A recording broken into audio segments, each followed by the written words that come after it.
জন্ম জেলা আমার জেলা ঢাকা, বাড়ি আশুলিয়া থানা ৩ নং শিমুলে ওয়ার্ড।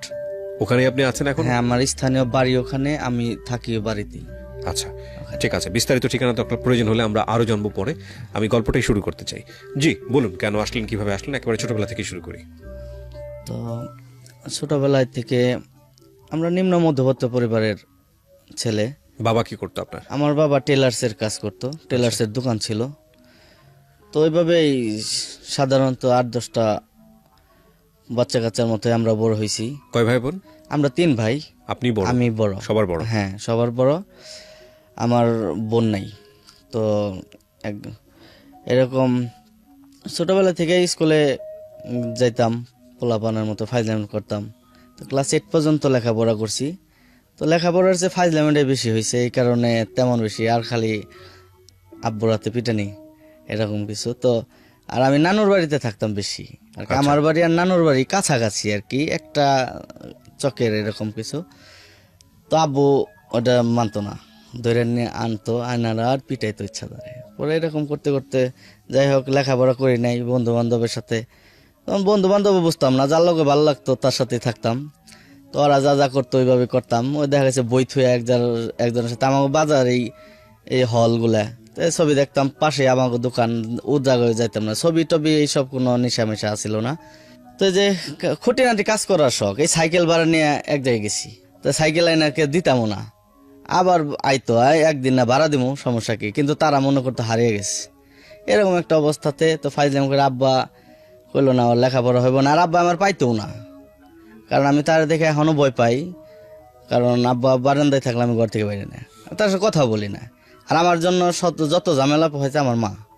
কারণ আমার কিছু না হইলেই আমার বকাবাজি, যে স্কুলে যাইতেছেন, ইটা যাইতেছেন, ওটা যাইতেছে। পরে নিজের দোকান ছিল, মাঝে সাঝে ধরে নিয়ে দোকান বহাইতো। আমার বহাইতো, একদিন খালি বাড়িতে আয় পারলে হয়েছে। ওই টেলারিং? হ্যাঁ, টেলার্সের। তো একদিন বাসায় আসতে পারলেই আর আমার খোঁজা পেতো না, আবার 2 দিন পরে পিঠে পুটে লয়ে যেত। তো যাই এভাবে কাজ কাম শিখছি মাঝে সাঝে। তো আব্বার দোকানে নিজের আব্বা মাস্টার, কাজ শিখতে দেরি হয় নাই। তো দেরি হয় নাই, পরে সুদ দেখা দিয়েছে। পরে মোটামুটি বছর খানিকে কাজটা শিখে মোটামুটি মাস্টার। পরে 2-3 জন কর্মচারী। ক্লাস 8-এ থাকতেই? হ্যাঁ, ক্লাস 8-এ থাকতে পড়ালেখা বন্ধ হয়ে গেল। ওই বন্ধের পরেই আপনি শিখে ফেললেন? হ্যাঁ, বন্ধের পরে আর দোকানে যাইতাম। ছোট দেখা গেছে আব্বার লেগে বা কর্মচারীর লেগে ভাত নিয়ে যাইতাম। ও বসে বসে হাতের কাজ আয়ত্তে হয়তো। তাইলে আর অন্য সব মানুষের দোকানে গেলে সে না যে পানি আন, চান, ইডান দেরি। আর নিজের আব্বা আর নিজের দোকান। এই দোকানটা কোথায় ছিল? এটা আমাদের আগে প্রথম আম্মুয়ের দোকান ছিল শিমুলিয়া বাজারে, তখন আব্বা করতো। তো আর পরে জিরানি বাজার। এটাও কি সব টঙ্গিতে না কোথায় জানি? এটা হলো আশুলিয়া থানা জিরানি বাজার, সাভার এলাকায় পড়ে। সাভার এলাকা, মানে এটা হলো বিকেএসপি আছে না, বিকেএসপির পাশেই ওইটা, বিকেএসপিটাই জিরানি। ঠিক আছে, বলেন তারপর। তো নিজের আব্বা এই কাছ থেকে কাজ কাম শিখলাম। শিখার পরে এখন দোকান চালাই। এখন তেমন আর ফাইজলাম টাইজলাম করতেছি না। যেটা এখন বাড়িতে আইলে ফাইজলাম করলেই খালি করানো লাগে। কিন্তু আমার ছোটবেলায় থেকে ওই যে কইলাম খুঁটিনাতিতে বেশি সাইকেল চালাইতাম। দেখেছে ঢাকা থেকে জ্যাঠার আগে তো জ্যাঠাতো ভাইয়ের কাছ থেকে টাকা টোকা নিয়ে একটা পুরান সাইকেল কিনা ভালো টালো কইরা নিজে চালাইতাম, একদম চকচকা। আর আমি এমন ভাবে যত্ন করতাম, আর মনে করেন যে নিজের চেয়ে যত্ন বেশি আমি যে জিনিসগুলো ইউজ করতাম।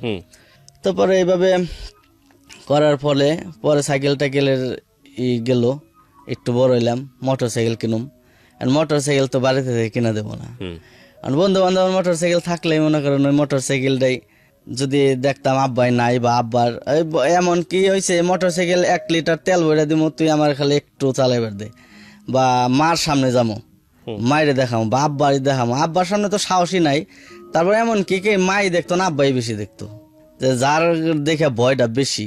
আর আমার তো কিছু কইতো না, বাড়তে মার সাথে শুরু হয়ে গেল যে এইটা করতেছে তোমার পোলা, এটা করতেছে তোমার পোলা, মরবো, এটা করবো, ওটা করবো, নানান অবস্থা, যা শাসন যা আর কি। আর পরে মনে করেন আমার 2 ভাইয়ের চেয়ে আমি মাইরটা বেশি খাইছি, কিন্তু হুদায় আর কি। পরে এরকম বইটয়ে তো কাজ কাম করলাম। তো কাজ কাম করার পরে নতুন দোকান টেলার্সের মাস্টার মোটামুটি ভাবে চললো। দোকানে থাকলাম। তো কাজকর্ম করতে করতে করতেছি, বাড়িতে যাইতেছি, মোটর সাইকেল কিনলাম।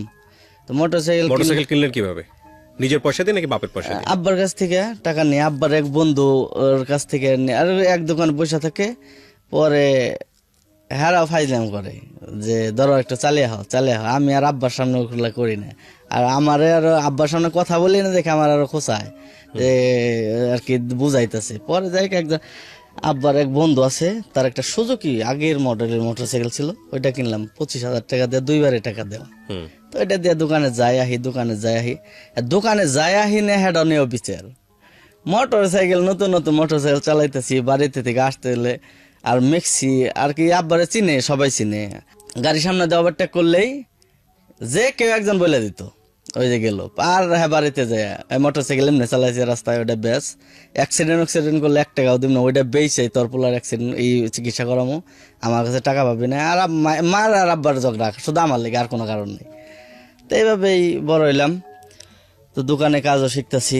তারপরে যে কাস্টমারের মতো একজনের সাথে পরিচয় আচ্ছা তো পরিচয় মানে একটা মেয়ের সঙ্গে পরিচয় হ্যাঁ একটা মেয়ের সাথে আমি একটু প্রম করছি ওকে একটা মেয়ের সাথে পরিচয় তার আগে চিনতেন না তাকে না তার আগে চিনতাম না আচ্ছা ওই দোকান দিলাম দোকান আর কি জিরানিতে এক সাইডে ছিল আর এক সাইডে নতুন দোকান নেওয়ার পরে আর ফ্যাক্টরি এলাকা তো ওই যে একটা জামা বানাইতে দিছিল আর কি একজন কাস্টমার আসলো তো একটা কাস্টমার আসলো বলতে কাপড় বানাইতে আসলো একটা মেয়ে তো মেয়েটা দেখে ভালো লাগলো আর কি মোটামুটি ভালো লাগলো 2টা মেয়ে ছিল তো ওই মেয়ের সাথে যে আসলো আরেকজন জামা বানাইতে দিতেছে মাসিক ভাবে বেতন পায় জামা বানায় মাসিক ভাবে বেতন পায় তো ওই মেয়ের সাথে আরেকটা মেয়ে আসছে ওর বান্ধবী তো দুইজনেই আর কি এক কাস্টমার দোকানদারের সাথে হাসি তামসা টেলার্সের দোকান হলে একটু ফাইজলামিটা বেশি হয় তো দুইজন আসলো কথাবার্তা করে ওর দেখা দিয়ে ওর বান্ধবীর দেখা দেখি আরেকটা ও যে বান্ধবী সেও ই করলো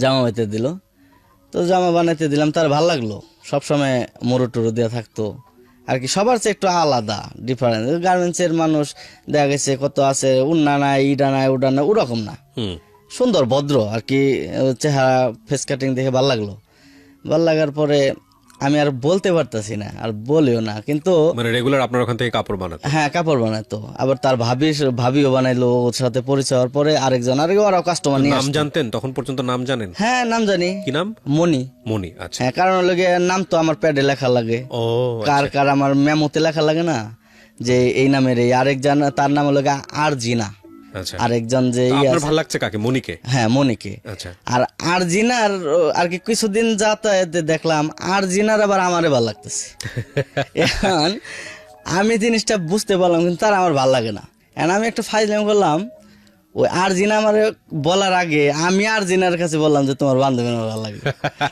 সেফ জোনে চলে গেছে তো পরে সে আর আমি বললো না কিন্তু আর পরে আমি জানতে পারলাম আরজিনা ওই মনিরে যায় প্রেশার দিতেছে যে মুরাদ ভাই তোমার তোর পছন্দ করে তো ওর সাথে তোর সম্পর্ক করতে হইব তুই যদি না করস তাহলে আমরা দুইজন এক রুমে থাকুম না আর কি লেগে তা জানি না আমারে ভাল লাগছে আর আমি ওরে দেওয়ারে কয়ে দিছি আমারে যাতে না কয়ে পারে তো পরবর্তীতে ঘটনা আস্তে আস্তে পরে জানতে পারলে মনির কাছে কয় হে তোমার পছন্দ করতো যে আপনার পছন্দ করতো তো আমি মোটামুটি বুঝতে পারছি এই কারণে ওরে দিয়ে অফারটা দেওয়া হয়েছি কারণ আমার তো তার ভালো লাগতেছে না তো এইভাবে সম্পর্ক আর আমার চেহারা আমার আব্বার চেহারা মোটামুটি আর ইয়াং বয়সের আমি বড় ছেলে আমার মোটামুটি একটা তো সময়তে কত লোক যারা না চিনতো তারা বাইক হইতো তো আমি এই বিষয়ে আর আব্বা দোকানে বসতো বলে আমি করতাম না কোনো মেয়ের সাথে কথা কইতাম না আর এলাকায় তো করতামই না কারণ আমার বড় জেঠা মেম্বার তো আমার চিন্তা করলো আমি কোনো অন্যায়ের সাথে কোনো মারামারির সাথে কোনো আর কি কোনো একটা নামে যে জিনিসটা নিয়ে বিচার আসার সম্ভাবনা আমি ওইসব কোনো কাজে যেতাম না কারণ আমার মাথায় একটা জিনিস নলেজে থাকতো সব সময় যার বড় জেঠা হলো মেম্বার ওরা করে মানুষের বিচার ওর বিচারটা যদি কিনা আমার বিচারই যদি আমার বাড়িতে যায় আর আমার বিচার যদি তারা করে তাহলে জিনিসটা কেমন দেখা যায় না নিজের বাড়ির তো বিচার যায় বারে আমি এই জিনিসটা নিয়ে আমি কোনো যাইতাম না কিন্তু নিজে ফাইজলাম করতাম মার খেতাম আব্বা শাসন করতো মা শাসন করতো সম্পর্কটা কিভাবে হলো তো সম্পর্কটা এইভাবে ওর মাধ্যমে সংসার হলো তো ওর ভেতরে হইলো গিয়ে ঢাকায় পোলা আমরা এই যে ফাঁকে থেকে করুম না ওখানে এই জায়গায় থেকে যদি না করে দেই যদি কিছু করে বা যদি প্রেশার ক্রিয়েট করে ওর ভিতরেরটা তো আর আমি জানি না ও আমার পরবর্তীতে বলছে এগুলো জানলাম পরে ভয়েই কয়েছে হ্যাঁ আমি রাজি ওই কথা কয় দেখা করি আমি এবার মোটরসাইকেল নিয়ে সন্ধ্যাবেলা যাই বা একদিন থাকি দোকানে পরের দিন যাই তো ওই যে ওর ফ্যাক্টরি, আমি দোকান থেকে যাইতাম 1 ঘন্টা আগেও যাইতাম, গেলে আশেপাশে সময় কাটে। ওর যখন ছুটি হতো ওর সাথে দেখা করতাম ওই গেটের সামনেই দেখা করে। আর পাশে ওর ফোন ছিল না, পরে তখন তো ছোটো মোটো বাটন ফোন, তখন ওই ফোন দিয়ে আরেক পাশের জনের ডাকিয়ে নিতাম, ডাকিয়ে নেওয়ার সাথে কথা কইতাম। ছুটির পরে ওই একটা জায়গা ঠিক করা ছিল গেটের সামনে, করতো, আসতো এনে দেখা সাক্ষাৎ করে আমি বাড়িতে গেতাম গা। এও গেতে গেতে গেতে গেতে মনে করেন যে সময় গেল 7-8 মাস সম্পর্ক করলাম এইভাবেই। আর দোকান থেকে যাইতেছে জামা কাপড় বানাইতেছে, হালকা পাতলা কথা কইতে, আব্বাই না থাকলে কথা কইতেছে, কিন্তু দোকানে বয়ে কথা কইতাম না। ওই যে আব্বা আসলে যদি আব্বার কেউ কয়ে দিত, তো এই ভয়। আর কোনো মেয়ের সাথে কথা কই না, যদি ভাই মনে করে আমার কথা আব্বারে জিজ্ঞাসা করলো, তো ওই সব ব্যাপার আমি কোনোই না। কিন্তু ওরে দেখে ভাল লাগছে, ওরে অফার দিছি, ওর সাথে চুরাম করে খেতে। তো হঠাৎ একদিন দেখি ওরা যে আমার দোকানের পাশে যে জায়গায় বাসা ভাড়া থাকে, ওর আব্বু একজনের সাথে বিয়ে ঠিক করছে।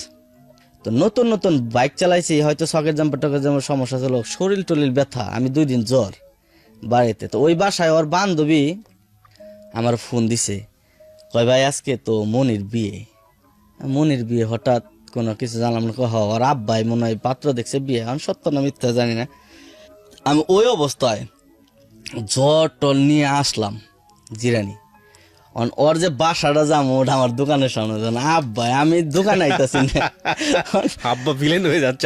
আমি দোকানে আসি নাই, অসুস্থ বাড়িতে থাকবি, তোমার তো চাইল না জিরানিকে। তো আমার দোকান এরকম রাস্তা, ওদিক দিয়ে পিছন দিয়ে আসা যায়, পিছন দিয়ে মাসে প্রসাব টুসাব করে, নানান নোংরা। কি করবো, ওদিক দিয়ে ওর বিয়ে হয়ে যেতেছে, মাথা তো খারাপ। পরে ওদিক দিয়ে যায়, পিছন দিয়ে গেলাম মোটরসাইকেল আরেক জায়গায় রাখে, যাতে ঠিকই ওর রুমের সামনে অনেকগুলা জুতা, কিসের জুতা তা তো জানি না, আমি মনে করছি বিয়ের মনে হইতেছে। পরে ওরা আবার ওই বাসায় বলে ভাড়া থাকতো, আচ্ছা, ওই পোলাটাও ওরা বিদেশি, তো ওইভাবে করতো। তো আমি যাই ওই পোলারে ডাকে, ওই যে বাড়িতে ভাড়া থাকে, ওই ওর বাইক না আবার আমার বন্ধু, তো বন্ধু তো আর আমারও আর কি ফ্রেন্ড হিসাবে সবাই চিনে ভালো, আব্বারও চিনে ওইরকম পরিচিত, আবার আব্বা রাজনীতির সাথে জড়িত আছে, ওইভাবে পরিচিত, নানান ভাবে আর কি চিনে। তো বন্ধুরে কইলাম, বন্ধু এই ঘটনা, পোলারে ডাকে আনছি, ডাকে আইনা ওর ইচ্ছা পিটাইছি, যে এইভাবে মারার অবস্থাতে তুই আর মানুষ পেলি না, তুই ওরা এইসব বিয়ে করবার লিগে। পরে এরকমই করে আমি ওইভাবে করার পরে বন্ধুরাই আর কি মিলমিশ করে দিল, তুই জাগা আর বিয়ে করা পারবি না রে সেটা। পরে এরকম কইরে আমি আবার বাড়িতে গেলাম, বিয়ে বন্ধ। পরে বাড়িয়ালি ফোন দিছে, এই বাড়িয়ালি আবার আব্বার কাছে আইসা কইতেছে, আপনার পোলাই আমার বাড়িতে থেকে বাড়াইটা বাইরে খেতে দিছে। কে লেগে? ওই মেয়ের কারণে। ওই তখন আব্বাই জানলো যে ওই মেয়ের সাথে সম্পর্ক। বাড়িতে আইলো, বাড়িতে আসার পরে ও এলো অসুস্থ, দোকানে যাই পারতেছে না, বুঝলাম কোনাবারে যে মানুষের বাসার ভাড়াইটা খেতে কেমনে, এটা যদি আব্বা বুঝতো। হ্যাঁ, জিরানি যে মাসার বাসা হ্যাঁ কইলো। তো আমি কইলাম, তে আমার পোলা খেদাইবো না কার পোলা খেদাইবো, এটা চাপা মাইরা আর কি, এরকম আর কি, যে কথা কাটে দিলাম। বাড়িতে তুই মন জানি হয়ে গেলাম হঠাৎ করে, যে এই অবস্থা, এটা তো সম্ভব না। তো আমি কই, তা আমি তোমার এলাকায় আমি তোমার ছাড়া বাঁচতাছি না, বাঁচুম না বা এরকম। তো পরে কইতাছে, তুমি আহো যদি আসতে পারো। আমি আমার এমুক ভাবির বাসায় আছি, ওই যে যার বিয়ে খাইতে গেছে ওর ভাবির বাসায়। ঠিক আছে, পকেট হলো 25 টাকা, হাতে হলো একটা মোবাইল, চাইনা মোবাইলগুলো আগের। তো পরে 25 টাকা না, আব্বাই তো বকাবজি করতেছে বাড়িতে, আমি পাশের রুমে শোয়া, মার সাথে পুরা গালাগালি। পরে আমি করলাম শার্টের যে সকেটে, ওই শার্টটা একটা কান্দে নিয়ে বাড়ি থেকে বেরিয়ে পড়ছি। বাইরের পর টাকা আছে 25 টাকা, টাকা নাই, গায়ে বান্ধা। আমি তো এত দূরে যাইও নাই, রাস্তায় বেরোলাম। আমার দোকানের পাশে একজন ডিসলাইনের কাজ করতো নজরুল ভাই, তো উনি দিয়ে আসতেছে। আমি কই, ভাই করেন, হ্যাঁ 100 টাকা দেন তো। ওর টাকা নিয়েছি, কাউন্টারে গেছি, সবাই চিনে। আমি কই, ভাই গায়ে বান্ধা যাওয়ার মতো কম দামের টিকিট কি আছে? কবে কতজনে তো ইঞ্জিনে বয়ে যায়, ওলা কতজন দাঁড়িয়ে যায়। আর গাই মামা কোটা গায়ে বান্ধা যাইবো, একটা টিকিট দাও 500 টাকা। আমি আর মনে করতে, মামা আমি তো বেড়াই যেতে না, আমি তো যেতে বিপদে পড়ি, আমি তো জানিও না, মানে এত লং রোস্টে আমার জীবন আমি যাইনি, আর বাড়াও জানি না। আর বাড়িতে থেকে এই পর্যন্ত আইসি, একটা মেক্সি ছিল আমার ঘর, তো মোটর সাইকেল নাইছি, তেমন ভাড়া ওখান থেকে 8-10 টাকা, এত দূরের ভাড়া কিভাবে যাবো? পরে যাই হোক 100-150 টাকা এভাবে এই করে মনে হয় 200 টাকার মতো ব্যবস্থা করে নিয়ে আমি 150 টাকা টিকিট কাটলাম। টিকিট কাইটা ওর লগে ফোনে ফোনে কথা কয়ে ফোন থাকলে ঠিকানা। আর পরে আমার নামতে গেলো তুলসীঘাট নামলাম, একজন লোক পাঠিয়ে দিল সাইকেল দিয়া। পরে ওই যে বাসায় গেলাম, বাসায় যাওয়ার পর তো অবাক, কি কয় অহন তো আব্বা আমার খুঁজা পায় না, না পাওয়ার পরে আমি ওর কাছে যাওয়ার পরে যাকে সেভ মতো আমার নিল, নেওয়ার পরে কথাবার্তা কইলাম যে এখন কেমনি কি। আমার উদ্দেশ্য তের আগে একটু কই নেই, আমার উদ্দেশ্য হলো গিয়ে আমার এক ফুয়াতো বোন যেমন আছে বাবুল ভাই, ওনারে আমি বলছি কি যে আপনি তো কলোনি ভাড়া দেন, আমার একটা রুম দিবেন, আর প্রথম মাস চলার লেগে কিছু চাউল দিয়েন আর 2-1000 টাকা দিয়েন, আমি ওই মেয়ের নিয়ে পড়ুম। আচ্ছা ঠিক আছে তুই যা। ও জায়গায় যখন মেয়ের এলাকায় যাই পড়ছি, এখন একটা বেবাও আর একটা মেয়ের বাড়িতে একটা পোলা গেছে, ঢাকার পোলা। এখন তারা তো মনে করেন যে এক পক্ষে বেড়াইতে গেছি এরকম একটা অবস্থা। আর ওই এলাকার 95% লোক আমার ওই দোকান যে জায়গাটা ওই জায়গায় থাকে।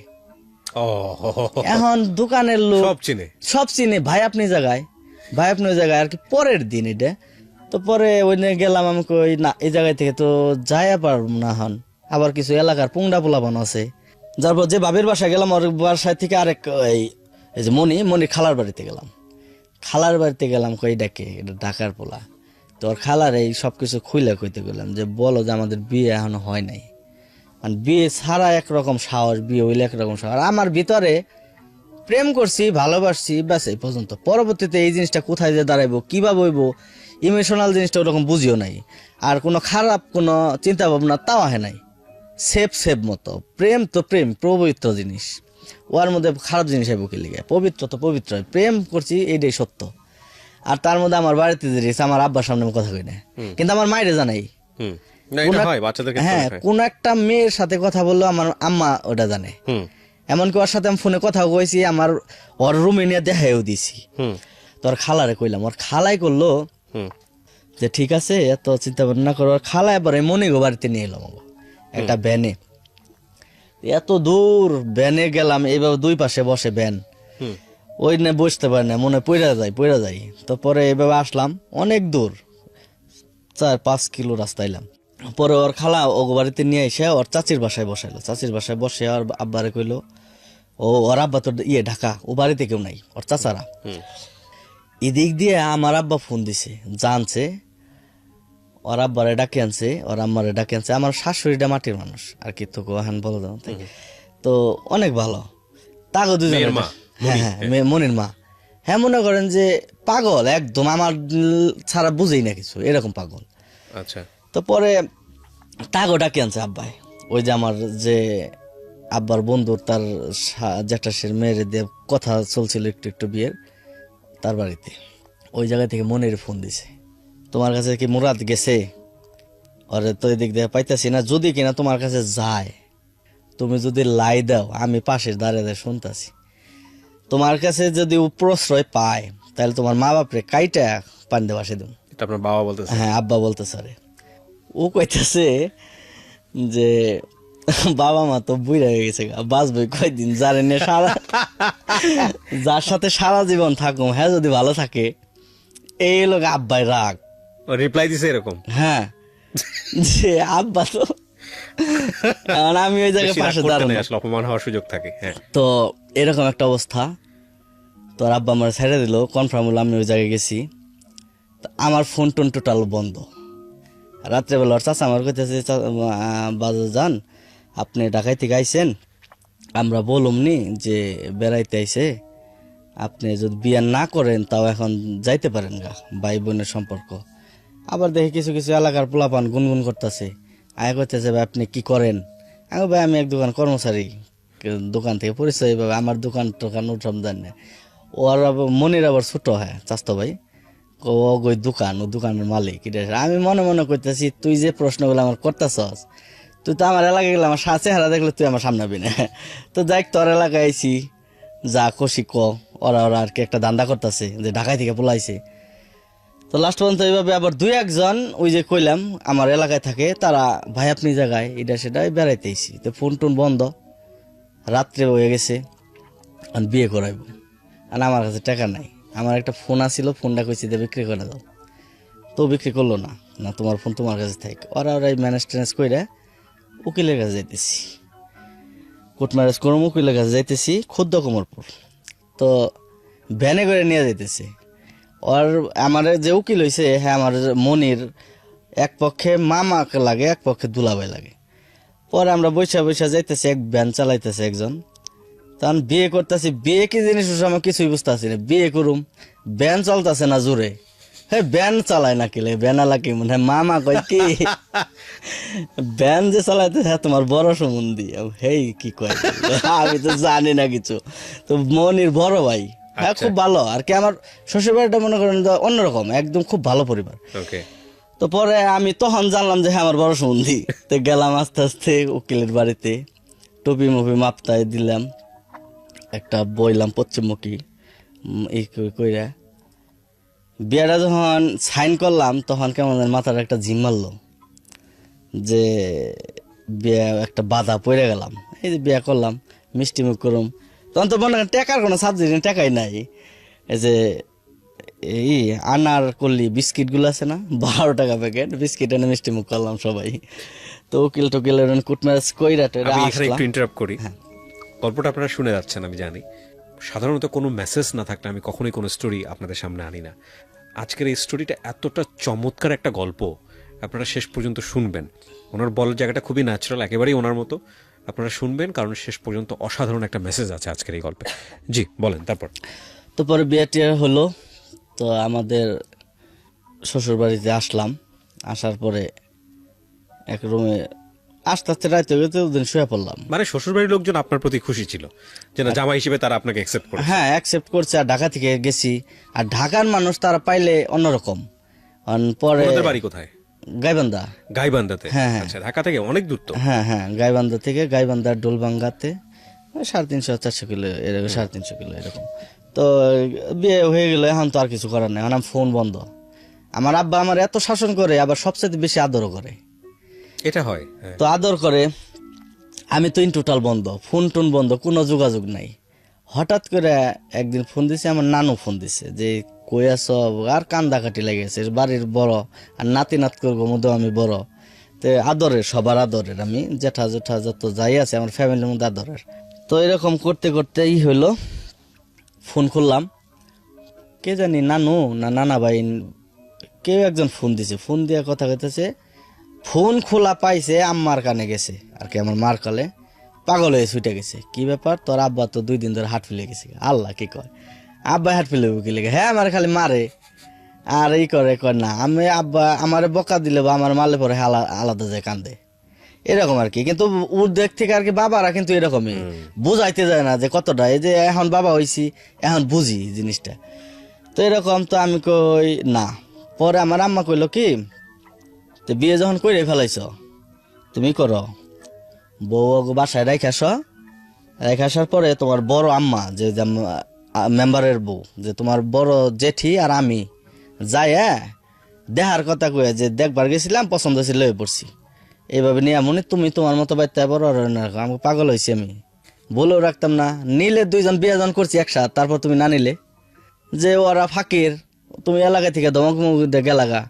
আর আমি ঢাকায় থেকে একটা পুলাইছি, একটা যুবতী মেয়ের বাড়িতে একটা ছেলে গেলে এমনি কানাঘোষা শুরু হয়ে যায় যে ওই যে একটা পোলা নিয়ে আইছে বা কিছু, তাই আমার বদনাম বাইন করুন কি লেগা, এরকম একটা মাইন্ড আমার মধ্যে।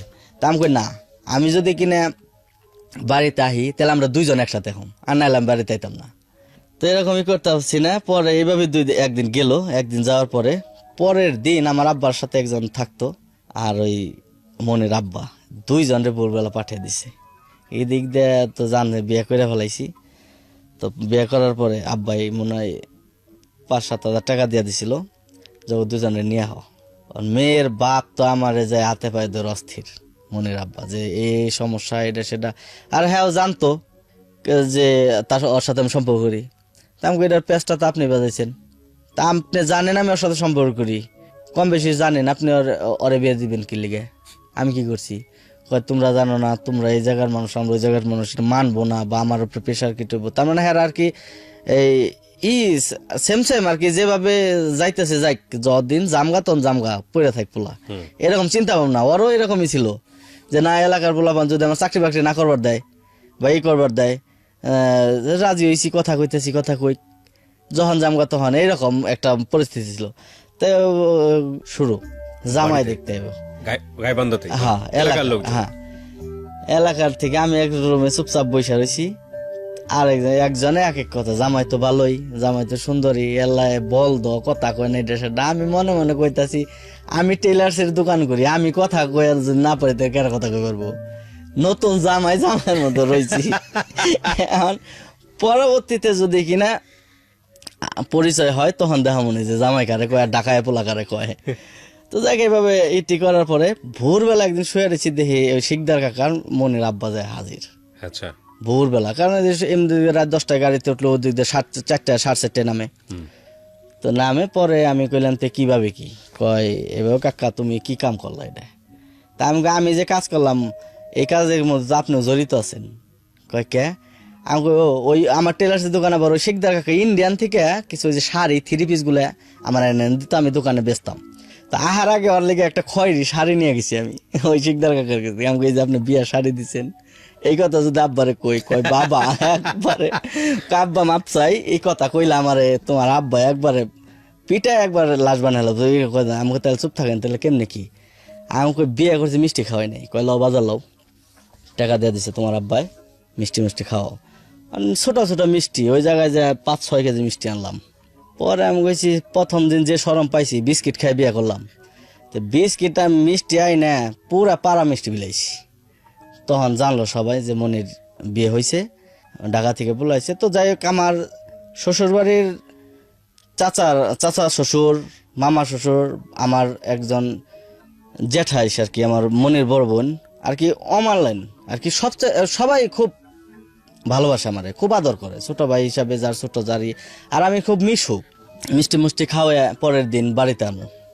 রাত্রেবেলা গাড়ি উঠলাম, ভোরবেলা 2:30 বাজে নামলাম আমার এলাকায় জিরানি নাইমে এখন বাড়িতে যাবো না, এখন বাসা ভাড়া থাকবো না, বাসা ভাড়া থাকবো বিয়ের কথা যাই নাই গেছে। আমার জ্যাঠাতো ভাইয়ের ফোন দিলাম, আমার ভাই বড় ভাই লুৎফর ভাই, যে ভাই আমি তো আইছি, তে কি করুম? পরে আমি কিছু কই পারুম না, কারণ আমার জ্যাঠা মেম্বার জ্যাঠার তার সামনে আমার আব্বাই কথা কয় না, সবার বড়। ফোনে যে কথা কইতেছে জ্যাঠা আবার শুনতেছে, কয় কেরা? কয় মোরাদে। কয় যা হয়েছে ভাই তাই পড়বার কও। আমি এত না পাই গেছি, গার্জেন বড় গার্জেন কয়ে বাড়িতে যেতে।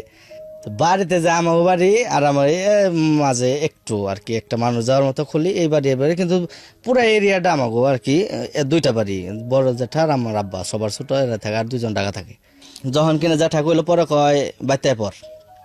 তো বাড়িতে গেলাম ভোরবেলা, পরে জ্যাঠার রুমে ঢুকলাম, ঢোকার পর ওই বাসায় এই রুমে থেকে আব্বাই তো পুরো রাগারাগি। আমি কি ব্যাপার, হ্যাঁ না বলে অজ্ঞান হয়েছে, হ্যাঁ না আমার লেগে এত কান্দা কাটতে, এই বকাবকি করতে গায়ে মাইনা নিতেছে না, পুরা আর কি রুমে আইতেছে না।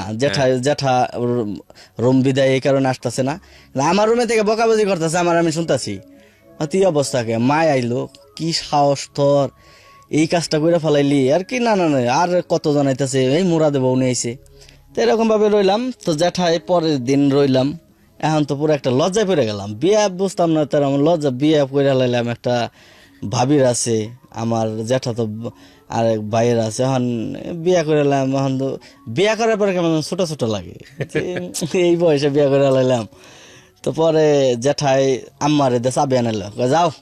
আর আমার মনি, আমার ওয়াইফ যে, ও অনেক হ্যাংলা ছিল। জ্যাঠাই কথা, আমি তো কথা কই না, আমার বড় গুনলাই কথা কয় না জ্যাঠার সামনে, তো আমি কথা কই না, আমি তো চুপচাপ। মেরি কই থেকে ধরে নিয়েছে আর কি, খুব হাসি খুশি আর আর কি হ্যাংলা দেখে কয় মেরি কই থেকে ধরে নিয়েছে। পরে আম্মা এই করে, হে কি কও তুমি, বউ না, নতুন বউ না? পরে চাবি এনে দিল, কয় যা হয়েছে দোকান যাও গা। তো দোকান বন্ধ, গেলাম দোকানে। ওই যে এরকম প্রশ্ন, কি ব্যাপার বিয়ার সাথে করে হালালে এটা সেটা। দোকান থেকে যে বাড়িতে আহম, আগে হইবেন না পরে হইবেন না, পরে আইলে কেমন কেমন যে এত পরে বাসায় ঢুকি নাই আগে থেকেই। আর সন্ধ্যার পরে বাজার থাকলে আমার আব্বা পুরা মনে করেন এই সন্ধ্যার পরে বাজার থাকা কি, সন্ধ্যার পরে বাজার থাকা যাবো না। তো পরে এখন আগেও বাসায় পড়তেছি না, এখন আগে এলেও কইবো যে বিয়া করছে দেখে আগে পড়ছে। এখন কোন একটা সমস্যায় পড়ে রয়েছি। তো এইভাবে চলতেছি, কিন্তু ওই যে আব্বারে যে বললো যে বাবা মা তো বৃদ্ধ হয়ে গেছে, কয়দিন বাঁচবো, যে বিয়ে যার সাথে থাকুম হ্যাঁ যদি ভালো হয়, ওই জিনিসটা তার রাগ। কি ব্যাপার, ও আমার কথা মানলো না, ওর সাথে আর কথাবার্তা কয় না। সংসারে হইলো, মায়েও মাইনা নিল। তো মার সাথে, মা আর আমার ওয়াইফ বন্ধু। বাহ। আমার মার সাথে যে বৌমারা খায় পারবো না, বিশ্বের কোনো জায়গায় খায় পারবো না আমার এখানে বিশ্বাস। একটা কথা বলি, আজকে উনি যাদেরকে নিয়ে এখানে গল্প করছে তারা সবাই স্টুডিওতে স্ট্যান্ড বাই আছে। গল্পের প্রয়োজন হলে আমরা একে একে তাদেরকে স্টুডিওতে আনবো। হ্যাঁ, তো আমার মা খুব মিশুক, একদম বান্ধবীর মতো। তো এরকম ভাবে চললাম। তো চলার পরে ওই যে ও মা শিখিয়া দিতেছে যে যাও তোমার শ্বশুরের পানি দাও, ভাত দাও, দাও, ওইটা সেটা, কিন্তু ওর সাথে তেমন ভাবেই নাই। তো এইভাবে গেতে গেতে গেতে গেতে পরে ও তো আগে চাকরি করতো, আর আমিও ও কইলো যে বাড়িতে সবাই দেখতে আসে নতুন বউ, আবার প্রেম করে বিয়ে। তে আমিও চাকরি করি। তা আমি সকালে মোটর সাইকেল নিয়ে দোকানে যাইতাম, ও আমার সাথে গেতো। এখন ওর লেগে আমার ঘুমের থেকে আর আগে ওঠা লাগতো। আর আমি দোকানে 1 ঘন্টা পরে গেলে ওর ডিউটি হলো 8টায়, 7:30 যাওয়ার লাগে, আর রাগারাগি, যাইতে পারব না, নিয়ে পারব না। তারপরে মাইরে কই তোমার পোলার বউ চাকরি করলে তুমি আলাদা গাড়িতে পাঠাও, আমার লগে দিয়ে পারবো না, আর উল্টা পাল্টা। তো এভাবে করতে করতে সময় যাইতেছে। এমন একটা অবস্থাতে আইসা আমার আব্বা এখন আমার বউরে আদর বেশি করে। সন্ধ্যাবেলা বাসায় গেলেও 8টা বাজে যাইবো, 8টা পর্যন্ত বসে থাকবো, যে ওই আসলে খামো। বাহ। এরকম একটা সম্পর্ক, খুব আদর করে। আবার রাগারাগি করছে তখনও, যখন কথা কয় নাই, দোকানে নতুন কাপড় আনবার গেছি, একটা কাপড় আলাদা নিয়ে আছে, ওর লেগে 3 পিস বানাবো। বাহ। হ্যাঁ, কিন্তু কথা কয় না। কিন্তু পছন্দ যদি হয় যে না এটা আমার পোলার বোর্ড দিমু, ওটা আলাদা করে নিয়ে তো পরে দেখাইতো এটা কাইটা বানাইস, কার লেগে বানাবো তো বোঝা হয়েছে, বাড়িতে আর কে, বাড়িতে তো মেয়ে বলতে আর কেউ নাই। তারপরে এইভাবে এখন ওই যে বললাম আমরা একটু আর কি গরিব, নিম্ন মধ্যবিত্ত পরিবারের। তো প্রথম উল্টাপাল্টার সময় ওই যে দোকান টোকান কিস্তি টিস্তি গ্রাম অঞ্চলে যাওয়া হয়, কিছু ঋণ জড়িত হয়ে গেছি। তো হঠাৎ করে মা বিদেশ যাব সিদ্ধান্ত নিল, আমি জানি না। পরবর্তীতে আর কি যেদিন পাসপোর্ট জমা দিতে যাবো তো ওদিন আমি জানলাম। তো আমি খুব খারাপ লাগলো, তো এইভাবে যাইব এই বয়সে। হ্যাঁ, ভাইগুলাও আমার ছোট, তো ভাল লাগলো না। তো কিছু করারও নাই, কিছু ঋণ জর্জরিত। পরবর্তীতে ওইভাবে গেল। আর তখন তো যে আব্বার সাথে ওর সাথে তেমন একটা নাই, কথা কম কয়। আর আমার খালি ওই গালাগালিজ করতেছে বা শাসন করতেছে। শাসন করলেও ওইটা বোকার মধ্যে নিতাছি, যা আমরা জানি আর কি স্বাভাবিক। তা আমার এক জ্যাঠাতো ভাই ইকবাল ভাই, তার খাতে কয় হ্যাঁ ও দোকানটা এরকম করে হালাইতেছে, ওইরকম করে হালাইতেছে, কিন্তু মোটর সাইকেল না ঘুরতেছে, দোকান থাকতেছে না। আমি যখন দোকান আহি তখন খালি দোকান নাই, আমি আবার করতাম ওইরকম। এই বন্ধু বান্ধব হুন্ডা নিয়ে ঘুরতে গেছি, আব্বা যেটা আমি দোকানে তার আগে আমি দোকান উপস্থিত। পরে গালা এখন আমি তো তার উত্তর দিয়ে পারি না, আর আমি তার সামনে কথাও কই না। আমার লিগে ঝগড়া করতো আমার মা, হ্যাঁ নাই। কি করি, বাড়িতে গেছি গে বিয়ের 3 বছর পর। 3 বছর বাড়িতে আসলাম, ও চাকরি করতেছে, আমিও দোকান যাইতেছি, এইভাবে চলতেছে। পরে মা গেল গা, তার কিছুদিন পর আমি বাড়িতে গেলাম বাসা ভাড়া। দোকান থেকে ওই যে আমার একটা হোন্ডা হোন্ডাটা 22,000 টাকা বিক্রি করলাম।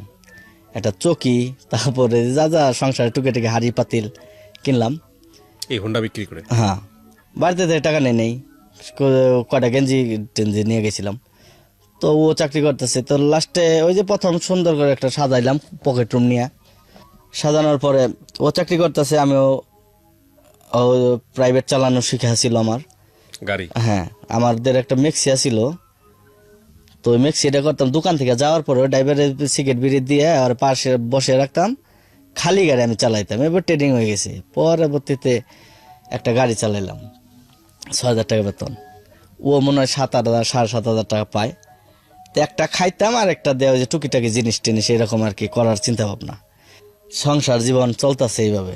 তো চলার পরে বছরখানেক যাওয়ার পরে আর কি করলো, কনসেপ্ট করলো বাবু পেটে। তো 6-7 মাস চাকরি করার পরে যখন ওই যে ডেলিভারি ছুটিতে আসে, তারপরে ডেলিভারি ছুটিতে আসলো, ছুটিতে আসার পরে ফ্যাক্টরিও বন্ধ হয়ে গেল, গন্ডগোল আন্দোলন তখন গার্মেন্টস ফ্যাক্টরি। হ্যাঁ, তো চলতাছি আমিও চাকরি করতেছি, ও বাসায়। তো আলহামদুলিল্লাহ আমার একটা মেয়ে হলো, মাইমুন আসলাম রীতি। তো মেয়ে হয়েছে, আমি তার আগের দিন ওর যখন পেন উঠে তখন হসপিটাল নিয়ে গেছি। অতিরিক্ত সাহস, ও কইতেছে আমি হসপিটালে থাকুম না, বাসায় লেলাও। তো বাসায় আইছি, তারপর আমি ডিউটিতে গেছি, লাঞ্চে খাইতে আইছি, যে রুমের দরজা আটকা, আমার বলেও নাই। আসার পরে যে রুম আটকা, আরেকজন পাশের রুমের ভাই বসে রয়েছে, কয় ভাবির তো এই সমস্যা, হইতেছে ভিতরে। যে বৈশা রইলাম বাইরেতে, আমার জানাইলো না, কইলেও না যে বাড়িতে আমি ডিউটিতে লাঞ্চের টাইম খাইতেইছি। তো আইসা দেখি 10 মিনিট পরেই আমার মেয়ে হইলো, রুমে থেকে বাইরে লাগছেন যে তোমার একটা মেয়ে হয়েছে। যে আলহামদুলিল্লাহ, খুশি, খুব খুশি। মেয়ে হওয়ার পরে সন্তান হইলো, তো খুব খুশি হয়ে গেলাম। পরে কি করুম, পরে মিষ্টি মোটামুটি মনে করেন যে 40-45 কেজি মিষ্টি একদম যারে যারে বক্সে দাঁড়ে দিছি। তারপর এলাকায় এলাম, তখন বাড়িতে থাকি না আমি, ওই বাসা ভাড়া। আর বাড়িতে বাজারে হি ভাইগুলো সম্পর্ক আছে, সবার লোক সম্পর্ক আছে, আব্বার সামনে পড়ি না। আবার দেখা গেছে আব্বার দেহি, আবার কোনো টাইমে খুব খারাপ লাগে, আব্বারে অন্য নাম্বার থেকে ডায়াল দিয়েছে, হ্যালো হ্যালো করতেছে, কণ্ঠ শুনছি শেষ, আর ই করি না আর কি, ওই রকম লাগে, মায়ও নাই। তো পরে এইভাবে চললাম। তো মেয়ে হইলো, বাড়িতে গেলাম মিষ্টি নিয়ে, নানুর বাড়িতে গেলাম মিষ্টি নিয়ে। সবাই লগে কিন্তু পরিচয় আছে, তো এমন না যে বাড়িতে গেছে ওর লগে সম্পর্ক নাই।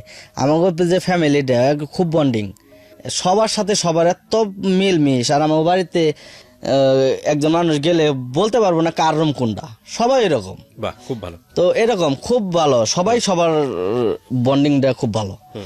তো এইভাবে মিষ্টি আম্মারে কইলাম, তো আম্মা এরকম, তে আপনার তার আগে তো ফোনে জানাইছি সবাই, সুখবর দিয়া ফেলাইছি, নাতি হয়েছে। হ্যাঁ, নাতনি হয়েছে। তো মিষ্টি নিয়ে যারা হইলে, বাচ্চা হইলে যা ই করার, তো আজান টাজান দিয়ে আমরা বিদায় করলাম। যারা ওই যে আয়া কয়, যারা বাচ্চা ডেলিভারি করে, এরকম সবকিছু ওরাই আর কি। ওই বাসার যে মালিক চাচিও খুব আর কি, আমি কোনো জায়গায় আদর ছাড়া দুঃখ পাইনি, সবাই আদর করে আর কি, এরকম মিলমিশ ওর সাথেও। তো এরকমই মেয়ের মতো রাখছে। তো ওই চাচিটাও অনেক হেল্প করছে, বাসার মালিকের বউ। তো এরকম আর স্থানীয় পোলা বা আব্বারেও চিনে। তো তেরম পেশার না যে বাড়িটা গুলো খারাপ ব্যাপার, এটা সেটা ওরকম না। হ্যাঁ, বাড়ি নিজের বাড়ির মতোই। কয় টাকা ভাড়া ছিল আপনার রুম? ওই রুমটা 1700 টাকা ভাড়া ছিল। বুঝে নেবেন ওনার আর্থিক অবস্থাগুলো একটু বুঝে নেবেন। 1700 টাকা ভাড়া ছিল, একটা পকেট রুম। তো ওই জায়গা থেকে পরে মার সাথে একদিন ফোনে কথা, হঠাৎ মাই তো শুনছে ছোট ভাইয়ের কাছে, মা তো খুব খুশি, আবার কান্নাও করলো। বড় পোলার ঘরে নাতনি হলো, আমি দেশে নাই, এটা সেটা। তো অনেক দোয়া টোয়া করলো যে আমি আসতে চেন টেন নিয়ে আসবো, তুমি ভালো মতো থাইকো, মনের চিন্তা করবা কেউ না, এটা সেটা অনেক সান্ত্বনা মন্ত্রণ দিল। ঠিক আছে মা, তুমি ভালো থেকো। এইভাবে কথাবার্তা করতে করতে মেয়েটা বড় হইতেছে, আমিও গাড়ি চালাইতেছি। তো ওই বাচ্চা আর ওই যে ডেলিভারি ছুটেছে, তারপরে ও বাসাই, আর চাকরি বাকরিতে নাই। আমি গাড়ি চালাইতেছি, তো তার মাঝখানে আবার ওই যে মোটর সাইকেলের নেশা। তো একটা সেকেন্ড হ্যান্ড মোটর সাইকেল কিনলাম 15-16-20 হাজার টাকা দিয়ে, ওইটারে আবার 5-7 হাজার টাকা খরচ করছি। নিজে চালাইছি, নিজের শখ মিটছে, আবার একটা ভালো পার্টি পাইছি, বিক্রি করেছি 5-7 হাজার 10 হাজার টাকা লাভ। এইভাবে চলছি সুন্দর। আর মেয়ে হওয়ার পরে তো একদম খুশি, খুব খুশি। মেয়ের যা যা লাগতাছে, একজনের দেহা দেহ কিনতাছি, যা লাগতাছে তা ওইটা একটা লাগলে সেটা 2টা আনতাছি। এইভাবে বড় হইতেছে, আস্তে আস্তে বড় হইতেছে। তো যাই হোক, এখন চলতেছিলাম এইভাবে সাংসারিক জীবন। তো মাঝখানে ছোট ভাইটাও বিয়ে করলো, আমার মেজোটা আর কি।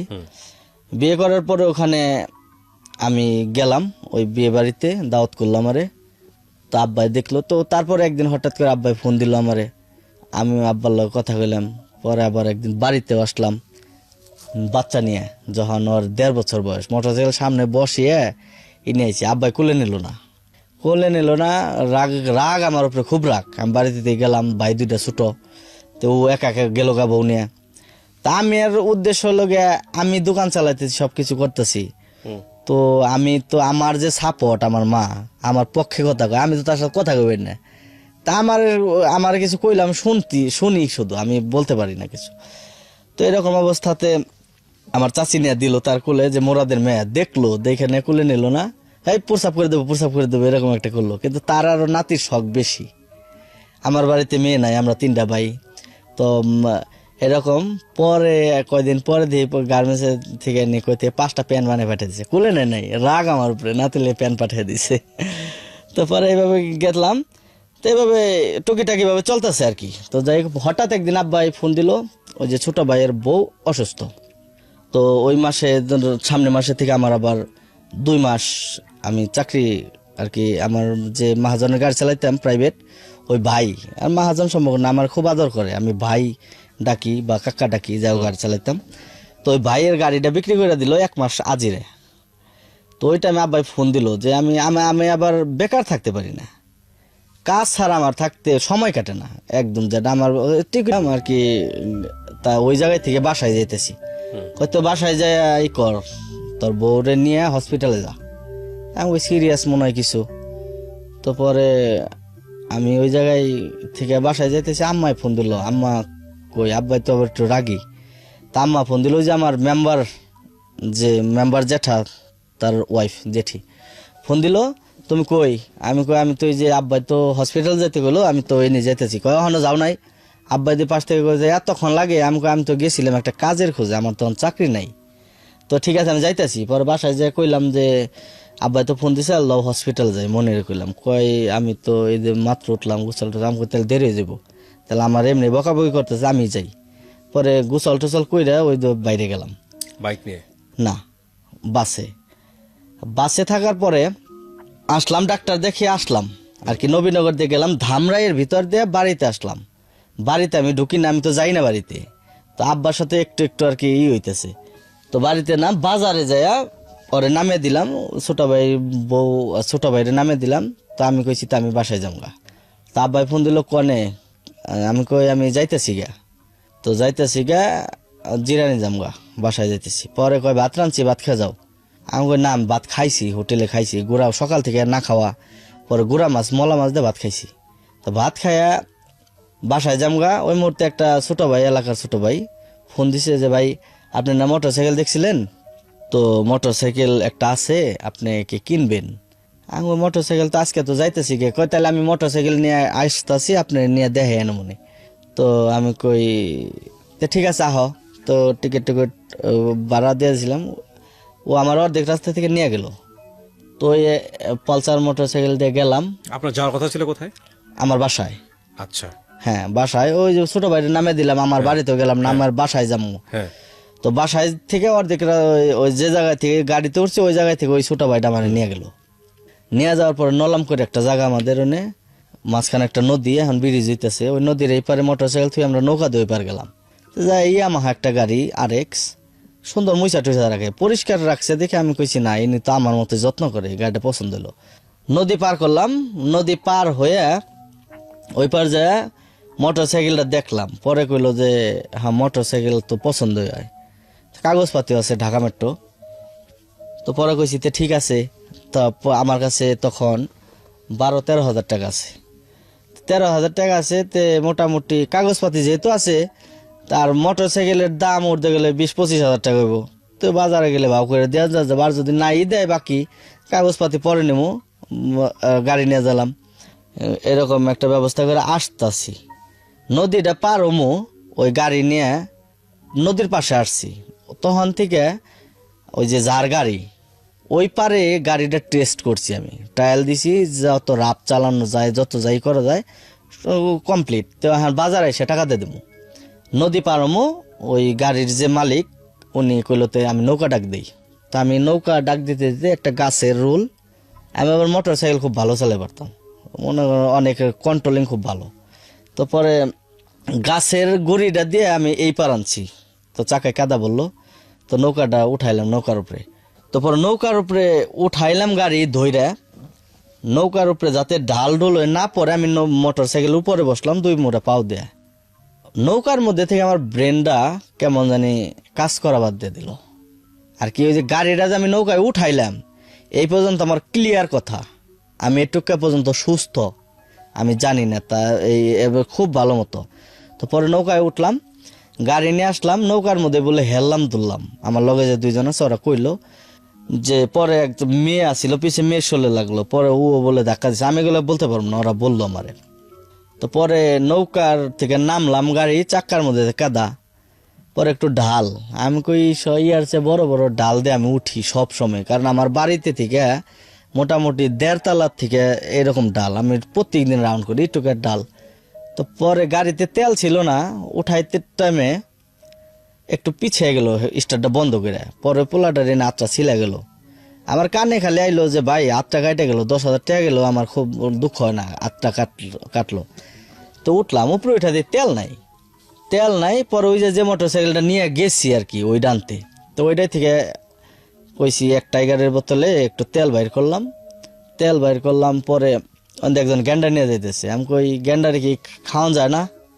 পরে ওই খাওয়ার জিনিস খাইবেন, এগুলো কিন্তু আমি জানি না, আমি কিন্তু আর কি তখন হ্যাঁ পরে শুনছি। তে গ্যান্ডারি বলে উনি দিল, পরে 1 লিটার একটু তেল বাইর করলেন, থেকে 1.5 কিলো গেলে আমাকে বাজার। তো 1.5 কিলো যাওয়ার পরে কইছি তেল ভরুম, ওর টাকা টুকা দিয়ে দিমু। তো ওই মোটর সাইকেল থেকে তেল বইরা নিলাম, স্টার্ট করতে সময় আমার জুতা ছিঁড়ে গেছে, আমি বলতে পারবো না, আমি জানি না। তো তারপরে আমি এই জায়গা থেকে মোটামুটি 1 কিলো পর্যন্ত যাইতেছি, কিন্তু আমি কিন্তু ওর সাথে কথা কইতেছি। আমি যে মোটর সাইকেলের যার মালিক, ও রাত চালাইছি ওই পারে, টেস্ট করছি ওই পারে, সবকিছু কমপ্লিট। এখন খালি আমরা দুজন মালিক বসা থাকলে তো গাড়ি কেউ এমনিও যার গাড়ি থাক ও জোরে চালায় না। তো আমরা দুই ভাই কথা কইতে কইতে আইতেছি, প্রথম দিন পরিচয় হইলো। তো যে ভাই এরকম, তো গাড়িটা ভালোই লাগলো, এরকম সাউন্ডটাও খুব সুন্দর, এরকম কথা কইতে কইতেছি, কিন্তু আমি জানি না যে আমি ওর সাথে কথা কইতেছি, আমি বলতেই পারুম না। তো 1 থেকে 1 কিলোর মতো আমি এই জায়গা রানিং চালিয়ে আইসি, ওর সাথে কথা কইতে আসছি। গাড়ির রানিং হলো 25 থেকে 30, ইয়ামাহা গাড়ি, ছোট গাড়ি, ওটার স্টার্ট আর কত, তার মধ্যে তেল নাই, টাঙ্কিতে হাওয়া থাকলে তো টাঙ্কি উঠবো না, টান উঠবো না। তো এভাবে কথা কইতে কইতে আমি একবার বাম সাইডে গেছি, এভাবে কাওয়া দিয়ে আরেক সাইডে ডান সাইডে আইসি। ও আমারে বলছে যে ভাই আপনার কি কোনো সমস্যা? আমি কই না, আমার তো সমস্যা না। ও কইতে আমার সমস্যা হলে আমার কাছে দেন। ওই যে গাড়ির পিছে, আর ওই যে যার গাড়ি নিয়ে গেলাম আরেক ছোট ভাই লগে, ওটাই নিয়ে গেছে গা, যে আপনি আসেন আমি যাইতেছি। ওর একটা নিয়ে গেছে গা, আমরা ওইটাই যাইতেছি। আমি কই না ভাই আমার তো সমস্যা না কইছি। পরবর্তীতে আরেকবার বাম পাশে যায় মোটর সাইকেল পড়ে গেছি। আপনি পড়ে গেছেন? হ্যাঁ, ও আমার উপর দিয়ে যে পড়লো ধান খেতে, আর আমি পড়লাম, পইরা যায় গাছের সাথে বাড়ি লাগলো আমার আর কি। ছোট চিকন ডম্বুল গাছ আছে না রাস্তার সাইড দিয়ে, ওই গাছের লগে মানজায় বাড়ি লাগলো। আমি অ্যাক্সিডেন্ট করছি বলতে পারবো না, আমি যে পইরা গেছি তাও কই পারবো না, আমি জানি না যে আমি অ্যাক্সিডেন্ট করছি। আমি যে 1.5 কিলো মোটরসাইকেল চালিয়ে গেলাম, আমি বলতেও পারবো না, আজও মনে নাই আমার। তো পরে এগুলো আপনাকে পরে বলেছে? হ্যাঁ, পরে আমি আসতেছি ওই পোলা, মনোযোগ দিয়ে শোনেন আপনারা শেষ পর্যন্ত আসলে কি হয়েছে। ওই পোলা ভেরি ইন্টারেস্টিং স্টোরি। হ্যাঁ, ওই পোলাটা আমার 3 মাস পরে দেখতে গেছে, 3-4 মাস পরে, তখন এই কথাগুলো বলতেছে। এই যে নৌকার পরের থেকে যে কথাগুলো আমি বলতেছি, এই কথাগুলো 4 মাস পরে আমার বললো। এই ঘটনা এমনি আমরা আসতেছিলাম, আপনার বললাম যে আপনি আমার কাছে গাড়িটা দেন, সমস্যা হইলে। আমি কই ভাই আমি নিজের ইচ্ছায় তোকে বিপদে পড়তে চাই না, মানে আমার সমস্যা না। আর আপনি যে আমার কথা কইছেন আমি তো এইটাও জানি না, আপনি তো আমার এখন বলতেছেন, আমার তো মনেই নাই। তো আর আমি কি বিপদে পড়ব নিজের ইচ্ছায়? পরে কয় মোটর সাইকেলের মাথা বাঁকায় গেছে, এটা সেটা। আমি আপনার উপর দিয়ে পড়ছি, এই যে মাথার এই জায়গায় আমার দাঁত কি এই মনে হয় আমার মাথা লাগছিল, এটুকু আমি ব্যথা পাইছি। তো আপনি যায় পইরা যায় ডম্বল গাছের লগে বাড়ি খাইছেন, হোন্ডার সাথে, হোন্ডার বাড়ি লাগছে এই বুকের এই জায়গাতে ব্যথা, হ্যান্ডেল বাড়ি লাগছে। পড়ার সাথে সাথে আমার এই নাভির নিচের থেকে অবশ, এই নাভির নিচ থেকে অবশ।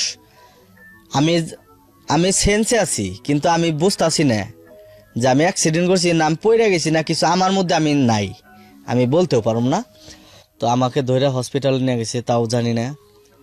কিন্তু ওরা যারা আমার হসপিটাল নিছে তারা বলল যে আমি বলতাছি যে আমার পা কই, আমি জানি না, আমি ওদের সাথে কথা বলতাছি। পরে মনি ফোন দিতেছে বাসা থেকে, সকালে গেল, লাঞ্চের টাইম 3টা বেজে গেছে। পরে আমার ভাই মনে হয় বলছে যে ভাই তো অ্যাক্সিডেন্ট করছে, মনে করছে ও বিশ্বাস করতেছে না, হ্যাঁ ফাইজলাম করে নাকি। মনি হ্যাঁ মানে আপনার wife? আমার ওয়াইফ রে ও কয় ফাইজলাম করছে, কয় না বাইরে নিয়ে হসপিটাল যাইতেছি। তো 2-3টা হসপিটাল ঘুরছে, আমার রাখে নাই। পরবর্তীতে পঙ্গুতে বলে নিছে, পঙ্গুতে নিয়ে গণস্বাস্থ্যে নিছে, গণস্বাস্থ্যে নিছে আগে, ওই না মনে হয় 17 দিন ছিল, এগুলো কিচ্ছু আপনার মেমোরি? আমি জানি না। তারপরে গেলাম পঙ্গুতে, 2-2.5 মাস পরে আমি দেখতাছি আর কি, আমি মোটামুটি ভাবে চিনছি সব। 2-2.5 মাস? হ্যাঁ, আমি এর মধ্যে কোনো কিছু না। পঙ্গুতে গেছি, পরে পঙ্গুর বেডে যে গণস্বাস্থ্যে রাখছে, আমার কে রক্ত দিছে বা কি করছি আমি, ও তো আমি কিন্তু কথা কইতেছি, আমি নার্সে গালাগালি করতেছি বাট আপনি বুঝতে পারতেছেন না কি? না, আমি জানি না। আমার ওয়াইফরে মারতাছি, আমার মেয়েরে সহ্য হইতেছে মারতাছি, যারা আমার ভালো না লাগতেছে না, আমি তারে গালাগালি করতেছি না, আমি জানি না। 3 মাস 2.5 মাস 3 মাস পরে আমি দেখতেছি আমি পঙ্গুতে শোয়া, তখন আমার পুরা পশমের গুড়ায় গুড়ায় ব্যথা, পুরা পশম, পুরা বডি চামড়া চুমড়া ব্যথা, এটুকু আর কি। এটুক তো আছে কিনা জানতেছি না। আমারে বিছানার চাদর দিয়ে এদিকে ঘুরাইতো, এদিকে ঘুরাইতো, আর ধরার মতো কোনো জায়গা ছিল না আমার শরীরে। আর শরীর একদম হ্যাং লেগে গেছি, একদম মেরা হয়ে গেছি। আমি জানি, তখন আমি দেখতেছি কি ব্যাপার, আমার একটু কই, মানে নাভির নিচ থেকে? আমার নাভির নিচ থেকে কই, আমি কি ব্যাপার আমার এই জায়গায় থেকে। আর টয়লেট করতেছি, বুঝতেছি না, টয়লেট অটোমেটিক হয়ে যেতেছে। প্রসাব তো এই যে পাইপ লাগিয়ে রাখছে, প্রসাব ওইটা আপনি সেন্স ফেরার পরেই দেখলেন যে পাইপ লাগানো? হ্যাঁ। আচ্ছা।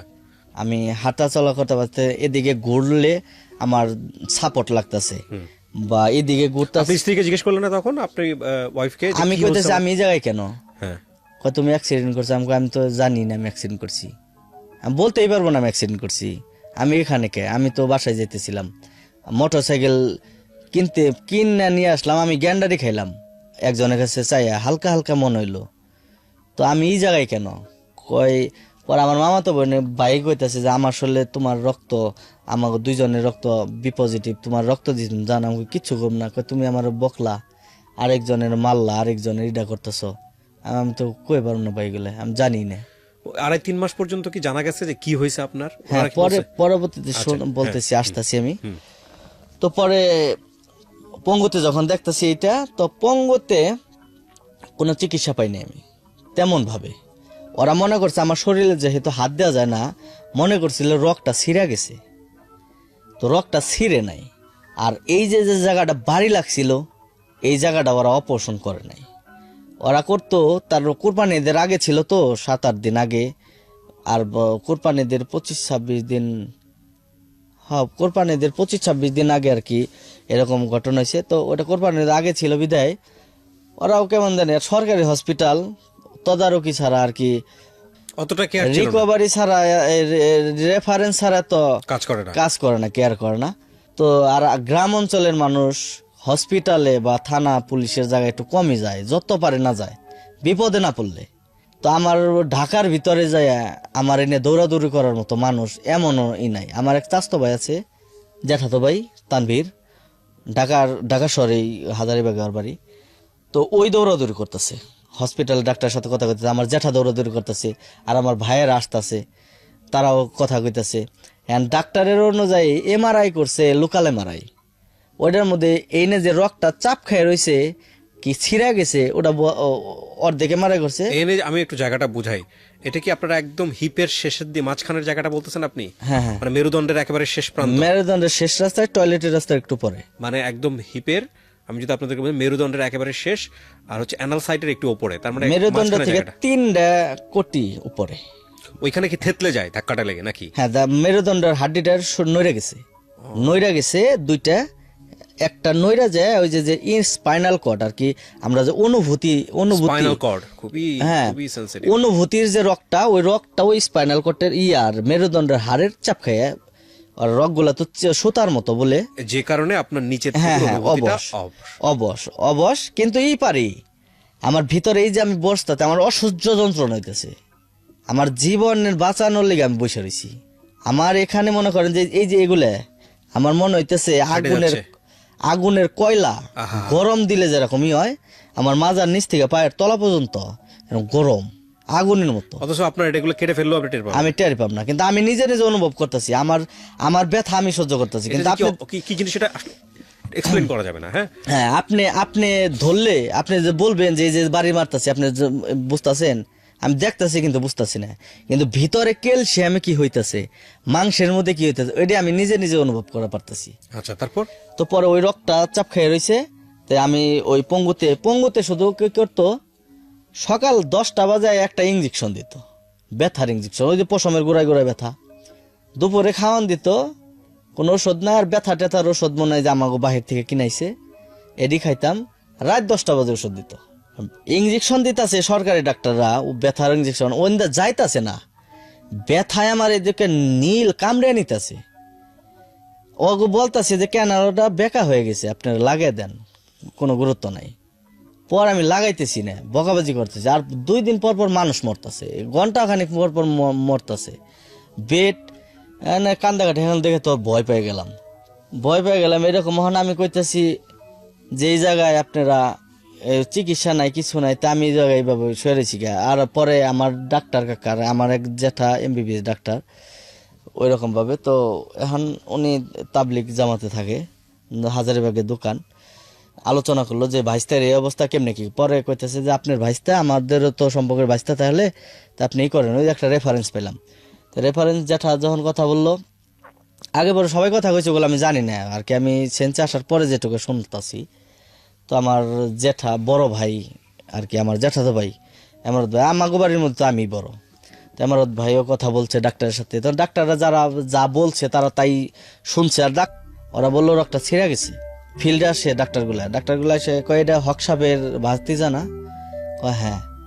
ও আমারে কইতেছে এ রোগী আর ভালো হবে না, আমাদের দ্বারা তো অপারেশন করলে কুরবানিদের পরে অপারেশন করবো, 7 দিন ছুটি যেতে যাবো, ছুটির আগের দিন আইছে, তো এ রোগী আর ভালো হবে না, আমরা অপারেশন করলে শুধুমাত্র বসতে পারবো, আর কোনো কিছু সম্ভব না। আমি তো পুরা মাথা চেঞ্জ হয়ে গেল, আমি গালাগাজি করে দিচ্ছি, এই কি আপনার ডাক্তার না মানুষ না জানোয়ার।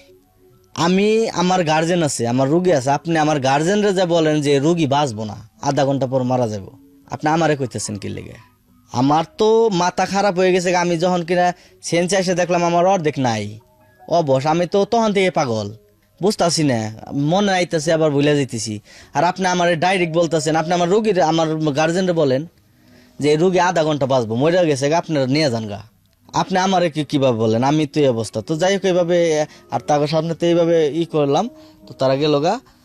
তো একজনে বেডে একজনে করলো, কয় যদি অপারেশন করেন তো সরকারিভাবে একটা দেন, দরখাস্ত দেন, হুইল চেয়ার দিব তারা।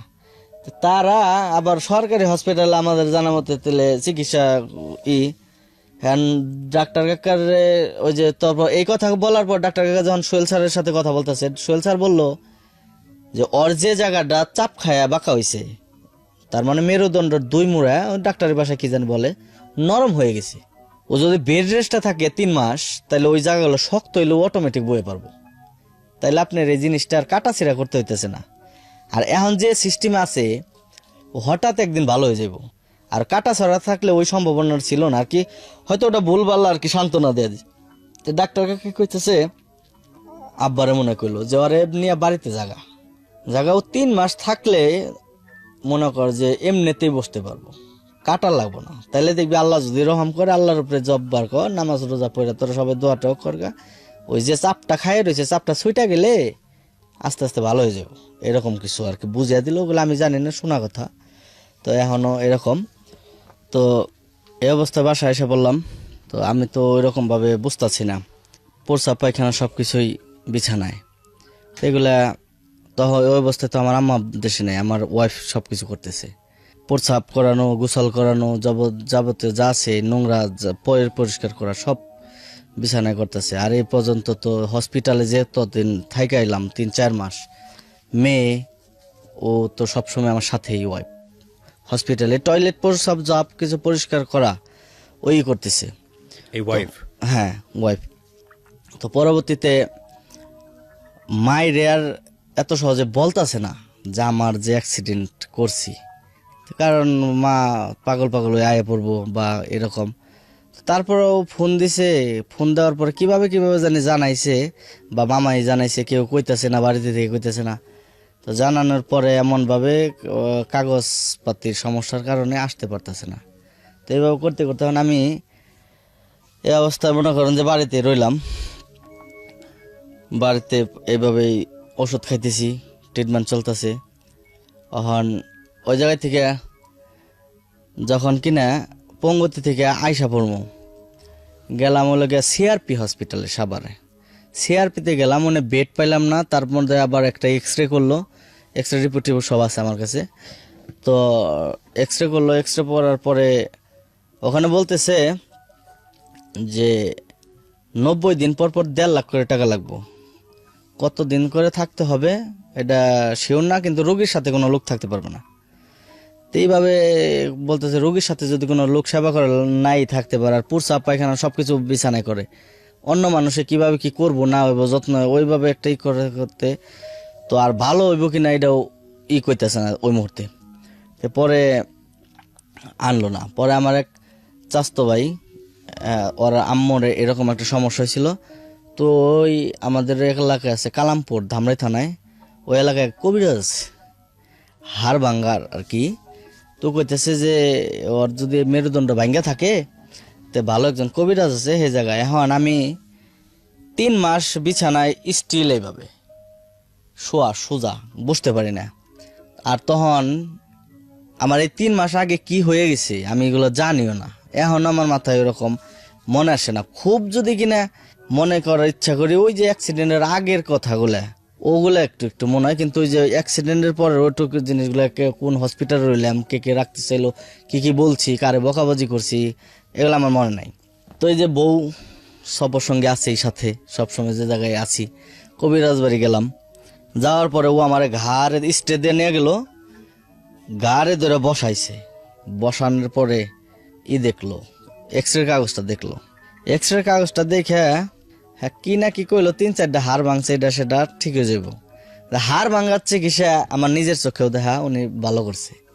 তো ভালো করছে, 70 বছর 75 বছরের এক বুড়ি এই জায়গা থেকে জয়েন ছুটে গেছে, 8-9 দিনে ভালো হয়ে গেছে।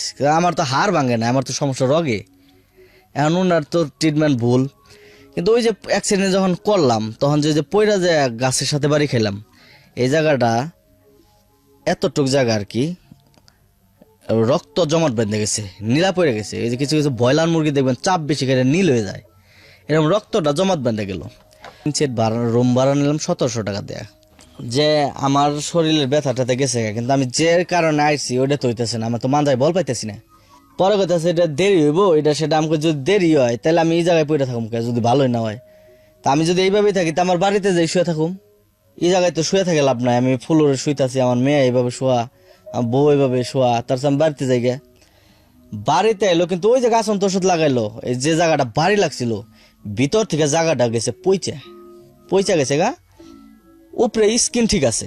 তখন আমার এই জিনিসটা ব্রেন অ্যাটাক করলো, আমি পাগল হয়ে গেলাম। আমি কি ওরা চিনি না জানি না, বকাবাজি করতেছি, মারামারি করতেছি। আমার আব্বারে দেখে আমি ভয় পাই, কেউ আমি চিনি না বাপকেরা, আবার কেউ হুদাই ডাক পারতাছে। একজন আমার আছে, মাফ করুক আমারে, আমি ভুল করে করছি, এগুলো সবকিছু আমার সেন্স ছিলাম না আমি। তাছাড়া একজন কারণ ছাড়া একজন মানুষ আমি কি লেগে গালি দেবো। তো পরে আমি সবার কাছেই ভুল করছি এরকম। তো তারা বুঝতে পারছে যে কি ব্যাপার, ও আমার সামনে কথা কয় না, এত ভালো একটা পোলা হঠাৎ করে এরকম আচরণ। তারা ওইভাবে মাইনা নিছে, কেউ মাইন্ডে নেয় নাই যে বাবা এরকম। তো চিকিৎসা করলাম। আমি যেটা বুঝি, মানে আমার এতক্ষণ গল্প শুনে যেটা মনে হয়েছে, ওনার প্রথমত উনি ধাক্কাটা খেয়েছে, সেটা হচ্ছে মেরুদণ্ডের একেবারে শেষ যে জায়গাটুকু থাকে ওইখানে অ্যানাল সাইটের উপরে, মানে এই জায়গাটুকু ওনার ধাক্কা খাওয়ার পরে আলটিমেটলি ব্রেনের কোনো একটা সেন্সেসরি পার্টে ভয়ঙ্কর রকমভাবে ধাক্কা খায় বা অফ হয়ে যায়, যেটাকে উনি বলছে স্পাইনাল কর্ডে ধাক্কা। এবং তারপরে বেসিক্যালি ওনার নাভির নিচ থেকে একদম পায়ের আগা পর্যন্ত সমস্ত কিছু অবশ, স্টিল না আজকে পর্যন্ত অবশ। কিন্তু যে ধাক্কাটা খেয়েছে ওই ধাক্কাটার ব্যথাটা ওইটা ওই জায়গাটুকু পচে গেছে, হ্যাঁ। এবং সেই পচে যাওয়ার জায়গাটা আবিষ্কার হয়েছে 4 মাস পরে। যেহেতু ওইটা ব্রেনের নার্ভের সঙ্গে যুক্ত, সুতরাং ওনার মধ্যে অনেক আবল তাবল আচরণ গ্রহ করেছে।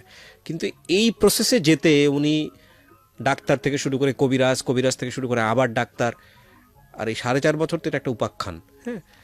ভুল ট্রিটমেন্টে কি হতে পারে, আর একটা ছোট্ট জিনিস মানুষের জীবনটাকে কিভাবে এলোমেলো করে দিতে পারে। বাট আমরা কখনোই নেগেটিভ জিনিসটাকে বড় করে দেখবো না। Life is all about struggle, যুদ্ধ আমাদের করতেই হবে, প্রত্যেকের জীবনেই আছে। আমরা বরং ফায়ারিংটাকে বড় করে দেখবো। অনেক পজিটিভ একটা মেসেজ আছে আজকের এই স্টোরিতে, বলেন তারপর। তো যাই হোক এইভাবে যখন ইমিডিয়েটলি করলো, অতটুকু মাংস ওর শরীরের এক জায়গায় থেকে এক জায়গায় নিয়ে লাগানো সম্ভব না। কতটুকু মাংস? মোটামুটি 1 থেকে 1.5 কেজি।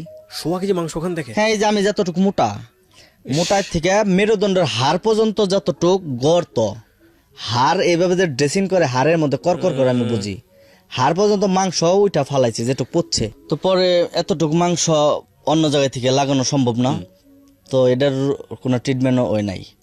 অপারেশন করে মাংসটা ফালাই দিল, এটার শুধু ট্রিটমেন্ট একটাই, ওরে ভালো মন্দ খাওয়াইবেন, শরীরে থেকে মাংস বাড়বো, ঘাটা ছোট হইব। তো ছোট হইতে হইতে পরবর্তীতে যখন কিনা ঘাড়ের সাইজটা ছোট হয়ে যাবো তখন লগে এক জায়গায় থেকে মাংস কাইটা বলবো। তো যাই হোক এইভাবে করলো। তো ওই অবস্থায় ডাক্তারগুলো যে ড্রেসিং করতে আসতেছে, ওরা ঘাওয়ের পরিমাণটা দেখে সিনিয়র ডাক্তারগত কাইটা কাটা অভ্যাস, ওরা যখন না থাকে, এমনি যারা ট্রেডিং এর জন্য আছে গণস্বাস্থ্যে সাহস পেতেছে না। একটা মানুষ আছে আমার ওয়াইফকে অনেক হেল্প করছে, বাবুল ভাই নামটা বলতে হয়। ড্রেসিং তো তার গয়নে করি, আর আমি একটা জিনিস কই, এই অ্যাক্সিডেন্টের পর থেকে কিন্তু আমার একটা ইনকাম নাই, আমি পড়ে গেছি। আমার ইনকাম বলতে আমি তো এইভাবে কিভাবে চলতেছে ওটা তার আমি হসপিটালে বসে আর বুঝতেছি না, কে দিতেছে, কে কি করতেছে, কে চালিয়ে নিতেছে। আর আমার ছোট ভাই, আমার মেজো ভাই যে অ্যাক্সিডেন্টের আমি একটা লোন উঠাইলো, কারণ আমার ওই রকম ভাবে তো টাকা আমার পরিবারের সম্ভব না। তো লোন উঠায় 50,000 টাকা নিয়ে হসপিটাল গেল, আর 50,000 টাকা হসপিটাল গেলে কি এরকম একটা ইয়া। তো এই যে শুরু হইলো, তো ঘাটা ওই বাবুল ভাই দেখলো, আবার আমার ওয়াইফ দেখতেছে, হসপিটাল নার্সরা কিছু যাইতেছে গা, সাহস পাইতেছে না, আবার বিশ্রী গন্ধ, রুম স্প্রে লাগে 2-3টা করে। এরকম অবস্থায় পরে বাবুল ভাই কইলো যে আপনি আমার শিখিয়ে দেন। আপনার ওয়াইফ বলল? হ্যাঁ, শিখিয়ে দেন। পরে কয় আপনি পারবেন, কয় শিখিয়ে দেন। পরে গ্লাভস গুলো হাতে নিয়ে ও দেখতে দেখতে দেখতে দেখতে কাটাকাটি গুলা শিখলো।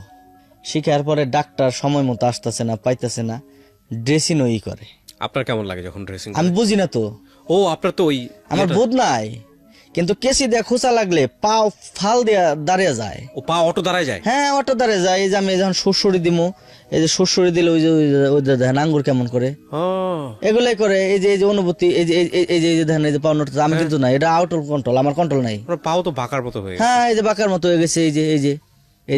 একটা জিনিস 4 বছর 4.5 বছর যদি ব্যবহার না থাকে তাহলে ওটা কি হয়? এই যে শ্বশুরে দিছি, এই যে তখন অটো উঠতেছে, এই যে এটা আমার কোনো কন্ট্রোলিং নাই, এই কারণে তো আশাও ছাড়া পারতেছি না। তো যাই হোক, এইভাবে এখন ওই ড্রেসিং করতেছে, আর আমি খাইতেছি না, একদম কাবু হয়ে গেছি। আমারে গামছা দিয়ে বান্ধা তারপর খাওয়াইছে। আবার আমার সামনে ও আইলে আমার মারতাছি, আমার ওয়াইফ রে। আমার মেয়েটা সামনে আহে, আমার কাছে মনে হইতেছে ওর আমার কেমন জানি কি করতেছে, ওই যে ব্রেন এলোমেলো হয়ে গেছে, ওরে মারতাছি, ঘুমের মধ্যে ওর রেসিপি দিতে যাইতেছি। আমার ওয়াইফ আমার থেকে আলাদা, আমি একলা একটা খাটে ও নিচে শুয়ে রয়েছে। তারপর তো ওইটা নিয়ে দৌড়াদৌড়ি, তো ঢাকা ড্রেসিং করতেছে, আর মাঝে সাথে 7 দিন 8 দিন 15 দিন পর পর যে ড্রেসিং ডাক্তারে দেখা আনতেছে কি পরিস্থিতি। ওই ডাক্তাররা বলতেছে ড্রেসিং কে করে, আমাকে আমার ওয়াইফ করে। কয় ভালোই পরিষ্কার রাখতেছে, তার ডাকান। তো পরে ওরাই দেখাই দিত যে এইভাবে করবেন, কারণ আমার নেওয়াটা সবচাইতে কষ্ট, ওই উঁচা করে নেওয়া। তো এই যে গোসল করি আমি 7 দিন 8 দিন পর, 10 দিন পর, এমন 22 দিন পর গোসল করছি কিছুদিন আগে। দৌড়ার মানুষ নাই বাড়িতে। তো এইভাবে কষ্ট করতে করতে আর ঘরে পড়া অবস্থায় ডাক্তার ট্রিটমেন্ট করতে করতে নিজেও যা ছিল। 20-22 দিন পরে গোসল করেন? আচ্ছা, ওনাকে দেন তো, আপনার ওয়াইফকে দেন, আপনি একটু কথা বলেন। 20-22 দিন পরে গোসল করে একটা মানুষ ঘরের মধ্যে আছে, খারাপ লাগে না? লাগে, খারাপ লাগে, কিন্তু ওর তো বের করতে সমস্যা হয়, সেই জন্য। তো 4 বছর 4.5 বছর যাবত আছেন, কখনো মনে হয় না মানে যে কি হবে, ফিউচার তো নাই, এরকম ভাবে কেন ওর সাথে ওর থাকার দরকার? এই প্রশ্নটা আপনাকে করতেছি কারণ এটা আমাদের অনেক দর্শকেরই মাথায় আসবে, যে কারণে আপনার কথা একটু শুনি। হ্যাঁ, ঠিক আছে, সবাই এই কথাই বলে, কিন্তু আমি ভালো সময় ছিলাম, এখন খারাপ সময় থাকবো না, এটা তো ঠিক না। সেই জন্য আল্লাহ যার ভাগ্যে যা রাখছে, এটা তো কারো হাত নেই। আপনি যে ড্রেসিং করেন ওনার যে জায়গাটা, আমি একটা ছবি দেখিয়েছি, আমাকে পাঠিয়েছে, এটা কয়দিন পর পর করতে হয়? প্রতিদিনই করা লাগে। প্রতিদিন করতে হয়? প্রতিদিন। আল্লাহু আকবার। প্রতিদিন না করলে গন্ধ বের হয়ে যায়, যে ওখানে ইনফেকশন হয়ে যাবে, সেই জন্য প্রতিদিন করা লাগে। কি কি লাগে এটা করতে গেলে? পবিসব, সেলাইন, আবার গজ লাগে, আঠা লাগে, মেডিসিন মেডিসিন যা লাগে ড্রেসিং করতে আমরা সব নিজেরাই কিনে এই নিয়ে জায়গাটা আসি। হচ্ছে মেরুদণ্ডের একেবারে শেষ ভাগ আর অ্যানাল সাইটের একটু উপরে। হ্যাঁ হ্যাঁ মানে আমি যদি বলি মলদ্বারের একটু ওপরে, একেবারে মাঝামাঝি জায়গাটা একেবারে গোল করা। আপনারা যদি ছবিতে দেখেন, এটা খুব শুধু বোঝানোর জন্য আপনাদেরকে দিয়েছি। এটা রেগুলার আপনাকে ক্লিন করতে হয়। হ্যাঁ হ্যাঁ রেগুলার করা লাগে। আপনি তো আগে জব করতেন গার্মেন্টসে, এখন জব করতে পারেন? না। এই জামাইয়ের এই অবস্থার জন্য চাকরি বাকরি ছেড়ে দিয়েছেন। হ্যাঁ তো সংসার চলে কিভাবে? উনিও তো কোনো কাজকর্ম করে না, করতে পারে না। এই তো চলে। 55,000 টাকা থেকে 4 লাখ টাকা নামাইছে। আমি কই থেকে নেই তা না, আমার একটা ইঞ্জেকশনের দাম 2200 টাকা। 15টা ইঞ্জেকশন সেদিন দেওয়া হয়েছে শুধু জীবাণুমুক্ত করার লেগে 22,000 টাকা। আমার ঘর হলো মাটির। আমি কই স্যার আমার মাটির ঘর বেচার মতো কিছু নাই, আমি ইঞ্জেকশন কিভাবে দেব? পরে সুব্রত স্যার নামের একজন, উনি বললো তাহলে আপাতত রাখেন, তো আপনি ই করেন, এটা আবার রিটার্ন ফারতে হইব, ফাইরা প্লাস্টিক সার্জারি দেবো। আর আপনার যে ব্যক্তিগত যে ছবি মূল দিছি, বিষয়টা হচ্ছে যে ওর সুস্থ দু পায়ে দাঁড়াবে সে ট্রিটমেন্ট তো অনেক পরের বিষয়। ওর ঘাটা এমন হয়ে গেছে যে ওর ঘা ভালো করতে গিয়ে এখন ওর অবস্থা মানে একেবারে বেগতিক। হ্যাঁ, যেটাকে তো এই বলে। ঘা নিয়ে আর আমার এই রগ নিয়ে আর ওই যে আপনার একটা ছবি দিছি আমি, হ্যাঁ, এই ইউরিন পাসওয়ার্ড। হ্যাঁ ইউরান পাসওয়ার্ড, ওইটা এই প্লাস্টিক 4 বছর লাগাইতে লাগাইতে প্লাস্টিক তো এমনি ধার, ওইটা হয়ে গেছে, কাইটা গেছে আর কি। ওইটা প্লাস্টিক সার্জারি করতে হবো। তো এরকম 2-3টা অপারেশন আছে, 2টা প্লাস্টিক সার্জারি। তো মোটামুটি ডাক্তারের কাছে এতদিন ধরে যে অভিজ্ঞতা হয়েছে, এতদিন ওইভাবে অ্যামাউন্টটা মোটামুটি মনে করেন যে পারতাছি না আমি কত লাগবে এটা এখন শিওর দিতে পারতাছি না, কিন্তু তাগো টার্গেট এটা একটা বড় অ্যামাউন্টই লাগবে যেটা হ্যাঁ। মনে হচ্ছে কথা শুনে। কিন্তু তাগো টার্গেট অনুযায়ী মোটামুটি 6-7 লাখ লাগবো। কিন্তু এখানে একটা আমার বিষয় খেয়াল রাখবেন। জি বলেন। তা আমার মূলত বিষয়টা খরচটা আরো বেশি যায় কি কারণে, আমি তো নড়তে তুলতে পারি না। ঢাকার ভিতরে একটা ডাক্তার যদি আমি 1,000 টাকা ভিজিটে লাগাই, আমার এলাকায় থেকে আসতে 4,000 টাকা গাড়ি ভাড়া। চলে যায়। ওনাকে নিয়ে আসতে গেলে এটা উনি এখানে এসছেন সুদের উপর টাকা ধার করে। উনি হ্যাঁ, আমাকে তো mail এরকম করেছেন। অনেক পর্যায়ে হয়েছে। তারপরে যে ওই যে আপনার বললাম যে আমার মেয়ের এভাবে করে আমি টাকাটাই করছি, তো আমার এক বড় ভাইয়ের বলছি সমস্যা নেই, নো প্রবলেম, আমি ই করবো না, ওই যে 2,000 টাকা আরেকজন 1,000 টাকা করে এভাবে আর কি যে কোনো আপনারা ব্যবস্থা খুব করে। সহজেই অনুমেয় যে পরিবারের একটা উপার্জনক্ষম ব্যক্তি যদি 4.5 বছর এভাবে বিছানায় পড়ে থাকে তাহলে ওই পরিবারটার অবস্থাটা কি দাঁড়ায়। এক, আপনি এটা অনুমান করে নেন। 2 নম্বর হচ্ছে ওনার একটা ছোট্ট মেয়ে আছে। হ্যাঁ, এই মেয়েটার একটা ভবিষ্যৎ আছে। 2, 3 নম্বর হচ্ছে যে যেই ভদ্রমহিলাকে উনি বিয়ে করছেন দেখতে পাচ্ছেন ওনার বয়স, এবং কত বছরের সংসার ভাই? আমার 9 বছর 9 বছরের সংসারের মধ্যে 4.5 বছর 5 বছর শুধু বিছানায় এই ভদ্রলোক। 5 বছরের হচ্ছে হলো সংসার। বিয়েটা কেমন ছিল সেটা তো বলেছেই। আমি আসলে গল্পের এই পর্যায়ে এসে আমি একটা সম্ভাবনার জায়গাটা ওপেন করতে চাই আপনাদের সবার জন্যই। ওরা আমাদের কাছে এসছে, আমরা চেষ্টাটুকু করব ওদের জন্য, নিশ্চয়ই করব, যেটা আমাদের অনুষ্ঠানের ধারাবাহিক কোনো ব্যাপারে আমরা করি। কারণ এখানে একটা মানুষকে হেল্প করা মানে হচ্ছে একটা পরিবারকে দাঁড় করিয়ে দেয়া, ওর মেয়ের ভবিষ্যৎটা দাঁড় করিয়ে দেয়া, ওর সংসারটাকে ঠিক করে দেয়া। আমরা শুধু হেল্প করব, বাকিটুকু হচ্ছে আল্লাহর উপর ছেড়ে দিব। ওর ব্যাপারে আমার প্রাথমিক পর্যায়ে যতটুকু ইনভেস্টিগেট করা দরকার, ওনার এলাকার চেয়ারম্যানের সাথে কথাবার্তা বলা, প্রত্যয়ন করা, বিভিন্ন জায়গাগুলোতে প্রাথমিক পর্যায়ে আমরা যেসব ইনভেস্টিগেট করা সেগুলো আমরা করেছি। আজকে ওনার লোকাল অ্যাড্রেস, উনি যেখানে থাকেন, ওনার প্রপার বাড়ির ঠিকানা সহ সব কিছু ওপেন করে দিচ্ছি, প্লাস ওনার ফোন নাম্বার সহ যতগুলো নাম্বার উনি দিবেন, ব্যাঙ্ক অ্যাকাউন্ট সহ। আপনারা যদি ফার্দার কোয়ারি করতে চান, আমি বলছি না যে আমার কোয়ারি সব কিছু, ফার্দার কোয়ারিতে আরও অ্যাডভান্স লেভেলে আপনারা যদি কোয়ারি করতে চান, আপনারা ওর বাসায় যাবেন, আপনারা ওর সাথে দেখা করবেন, সেই সুযোগটুকু থাকবে। ভাই আমি কি ঠিক বলেছি? হ্যাঁ হ্যাঁ ঠিক ঠিক, So, অল টাইম। এই সুযোগটাও থাকবে। আপনারা যান, দরকার হলে ওনাকে দেখেন যে উনি আসলেই বিপদগ্রস্ত কিনা, ওনার আসলেই হেল্পটা দরকার কিনা, আপনারা ওনাকে হেল্প করেন। আর এই মানুষটাকে হেল্প করলে এই পরিবারটা তার দাঁড়িয়ে যাবে। এটা যে কত বড় একটা ইনভেস্ট, কত বড় একটা সওয়াবের কাজ, এটা আসলে নতুন করে বলার কিছু নাই। আমি ওনার ডিটেলগুলো দেওয়ার আগে আমি ওনার ওয়াইফকে একটা কোশ্চেন করতে চাই, তারপর আমি অনুষ্ঠানটা শেষ করবো ডিটেলটা দিয়ে। আপনি ওনার ওয়াইফকে দেন। তার আগে না, আপনি আপনার সাথে একটু কথা বলি, যেহেতু মা এখানে বসে আছেন। আপনি কিছু বলতে চান আমাদের এই দর্শক যারা দেখবে, লাখ লাখ মানুষ দেশের বাইরে থেকে, দেশ থেকে? একটু নেন, মাইক্রোফোনটা কাছে নেন। না, দেখতে চাই আমি আপনাকে সহযোগী, আমি চাইতে পাই যেন আমার ছেলেটা যেন ভালো হয়। আমার অন্যের সহজ আমার ছেলেরা চিকিৎসা করতে পারে টাকার বিনিময়ে। আমার যা আসল সব আমি বিগড়াইছি, এখন আমার সমর্থ নাই এই ছেলের আমি ভালো করার জন্য, একটা চেষ্টা বড় ধরনের যাওয়ার লিগে। তাই আপনার কাছে আইছি, আপনাকে যা মহব্বত লাগে তাই আপনি করবেন। আপনার এই দেখলাম একটু আগে ভিডিওতে আপনি ওনাকে ধরে বিছানায় তুলতে তোলেন, এই 4 এইভাবেই বছর করেন? ধরে, 4 বছর ধরে পেশাব করে, পায়খানা করে সব ফালাই। এরকম বসের পোলা ঘরেতে আমি কেমনে থাকা পারি? আমার ওটা দেখলে আমার মন ঠিক থাকে না। আপনি দোয়া করেন, আপনার দোয়াই সবচেয়ে আমার বড় কিছু। দোয়া এই পর্যন্ত আছে বাবা। আপনি দোয়া করলে আল্লাহ কবুল করবে, এর চেয়ে বড় কিছু নাই, মায়ের দোয়ার উপর কোনো কিছু নাই। আর আপনার ছেলে ভালো হয়ে যাবে ইনশাল্লাহ, আমরা আছি তো সবাই মিলে। আপনাকে দোয়া, আল্লাহর দোয়া। জি জি, আপনি দেন আপনার হ্যাঁ বউকে দেন। আপনি বলছিলেন যে আপনার মা এবং বউয়ের মধ্যে খুব ভালো সম্পর্ক, বন্ধুর মতো সম্পর্ক। আপনাকে একটা প্রশ্ন দিয়ে শেষ করি, কি নাম ওনার? মনি। মনি। মনি, যদি কখনো এরকম হয়, আল্লাহ না করুক, আমরা দোয়া করি আপনার হাজবেন্ড ভালো হয়ে যাবে, যদি কখনো এরকম হয় যে এর চেয়ে পরিস্থিতি খারাপ হয়ে গেল, স্বামী স্ত্রীর যে সম্পর্কটা সেটা তো একটা সংসারের জন্য অনেক গুরুত্বপূর্ণ, এবং একই সাথে আপনি ওনাকে স্বাভাবিকতার জায়গা তো অবশ্যই নাই, অন্যরকম একটা সাপোর্ট দিয়ে যেতে হচ্ছে। এইরকম একটা অবস্থায় উনি যদি আর কোনোদিন ভালো না হয়, ধরেন আল্লাহ না করুক, আপনি কি করবেন? না স্যার, আল্লাহ যতদিন রাখছে থাকবে, আমি পাশে আছি। অনেক মানুষ অনেক কথাই বলে, কিন্তু আমি ওটা গুরুত্ব মনে করি না। আমি যা সব কিছু তো আল্লাহর ইচ্ছা, তাই না? উনি রেত হয়ে গেলে কি আমার কপালে সুখ আসবে? আসবে না। কিন্তু আমি চাই না যে যতদিন আছে আমি ওর সাথেই থাকবো। ইনশাআল্লাহ, মাশাআল্লাহ, আমরাও সাথে আছি। আমরা কি নাম বাবা? মাইমুনা ইসলাম রীতি। ময়মিনা আসলাম রীতি। মাইমুনা ইসলাম রীতি। রীতি, ও বোধহয় আপনাকে সুস্থ দেখেনি না? ওর হ্যাঁ, অবশ্যই সুস্থ দেখছে। দেখছে। ওর কষ্টটাই বেশি। ও 2.5 বছর পর্যন্ত, তাক আপনি কাঁদেন না, ওর কষ্ট পাবে। ওর জিনিস দেয়া পাশের রুমের আরো 2টা বাচ্চা মানুষ হয়েছে, তখনও বুঝে নাই। ও এখন বুঝে। ওর ওর নিয়ে আমি টিভি দেখি না, টিভি দেখলে একটা কাপড় চোপড় পছন্দ হলে কয় আব্বু তুমি আমার মার্কেটে নিয়ে যাবে। আবার পার্কে গেলাম, আপনার এই ভিডিওগুলো ও আমার সাথে সাথে দেয়। ওই যে মামুনের ভিডিওটা দেখলাম, বালিতে কুকুর দৌড়াইতেছে, বিড়াল দৌড়াইতেছে, আমার বাচ্চার ভিডিওটা। ও কইতে যাবো আমরা বেড়াইতে যাম না, তবে আমার নিবেন আগে হোন্ডা দিয়ে ঘুরতা। এই জিনিসগুলো সবচেয়ে হয় আমার লিগে। আমার মেয়ের ভবিষ্যৎ নষ্ট হয়ে গেল। কিচ্ছু হবে না ইনশাআল্লাহ। কারণ আমার ভালো রাখার লিগে আমার ভাই, বাবা, মা সবাই সাপোর্ট করে, শুধু আমার হাসি খুশি টাকার লিগে। আর একটা জায়গায় বসে থাকলে এমনি মেজাজ খারাপ হয়ে যায়, রাগ করি কেউ কিছু মনে করে আপনি না। অনেক সৌভাগ্যবান ভাই, আমি আপনাকে কথা বলি, আমাদের হয়তো অনেক নেগেটিভ বিষয় আছে এই ভিডিওতে।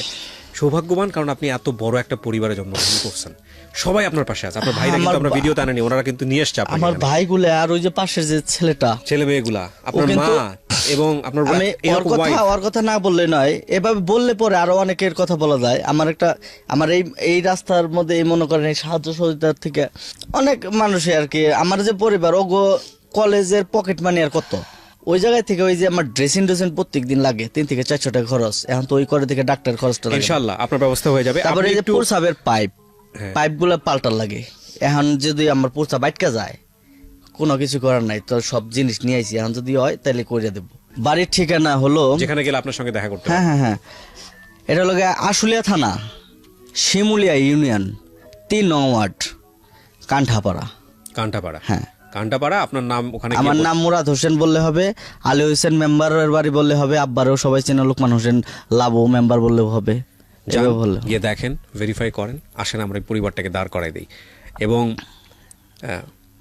এর চাইতে আনন্দের কোনো কিছু হবে না যদি ও হাঁটতে পারে, এর চাইতে আনন্দের কোনো কিছু হবে না যদি ও সত্যি সত্যি ওর মেয়ে শখগুলো পূরণ করতে পারে, এর চাইতে আনন্দের কোনো কিছুই হবে না যদি আমরা এই বোনটিকে তার হাজবেন্ড কর্মক্ষম করে তার কাছে ফিরিয়ে দিতে পারি। আর মার কথা কি বলবো, মার কাছে তো সন্তান, বুঝতেই পারছেন। সো কত বড় ইবাদত। আমরা সবাই মিলে চেষ্টা করি, ইনশাআল্লাহ আমরা সফল হব, ইনশাআল্লাহ আমরা সফল হব। ভিডিওর আপডেট আপনারা নিশ্চয়ই জানতে পারবেন অন্যান্য ভিডিওগুলোর মতো। কিছু বলার আছে শেষে ভাই? শেষে বলার মতো এটাই বলবো, এই 4 বছর আমার জীবনে অনেক কিছুই ঘটে গেছে, হাসি খুশি ছিলাম।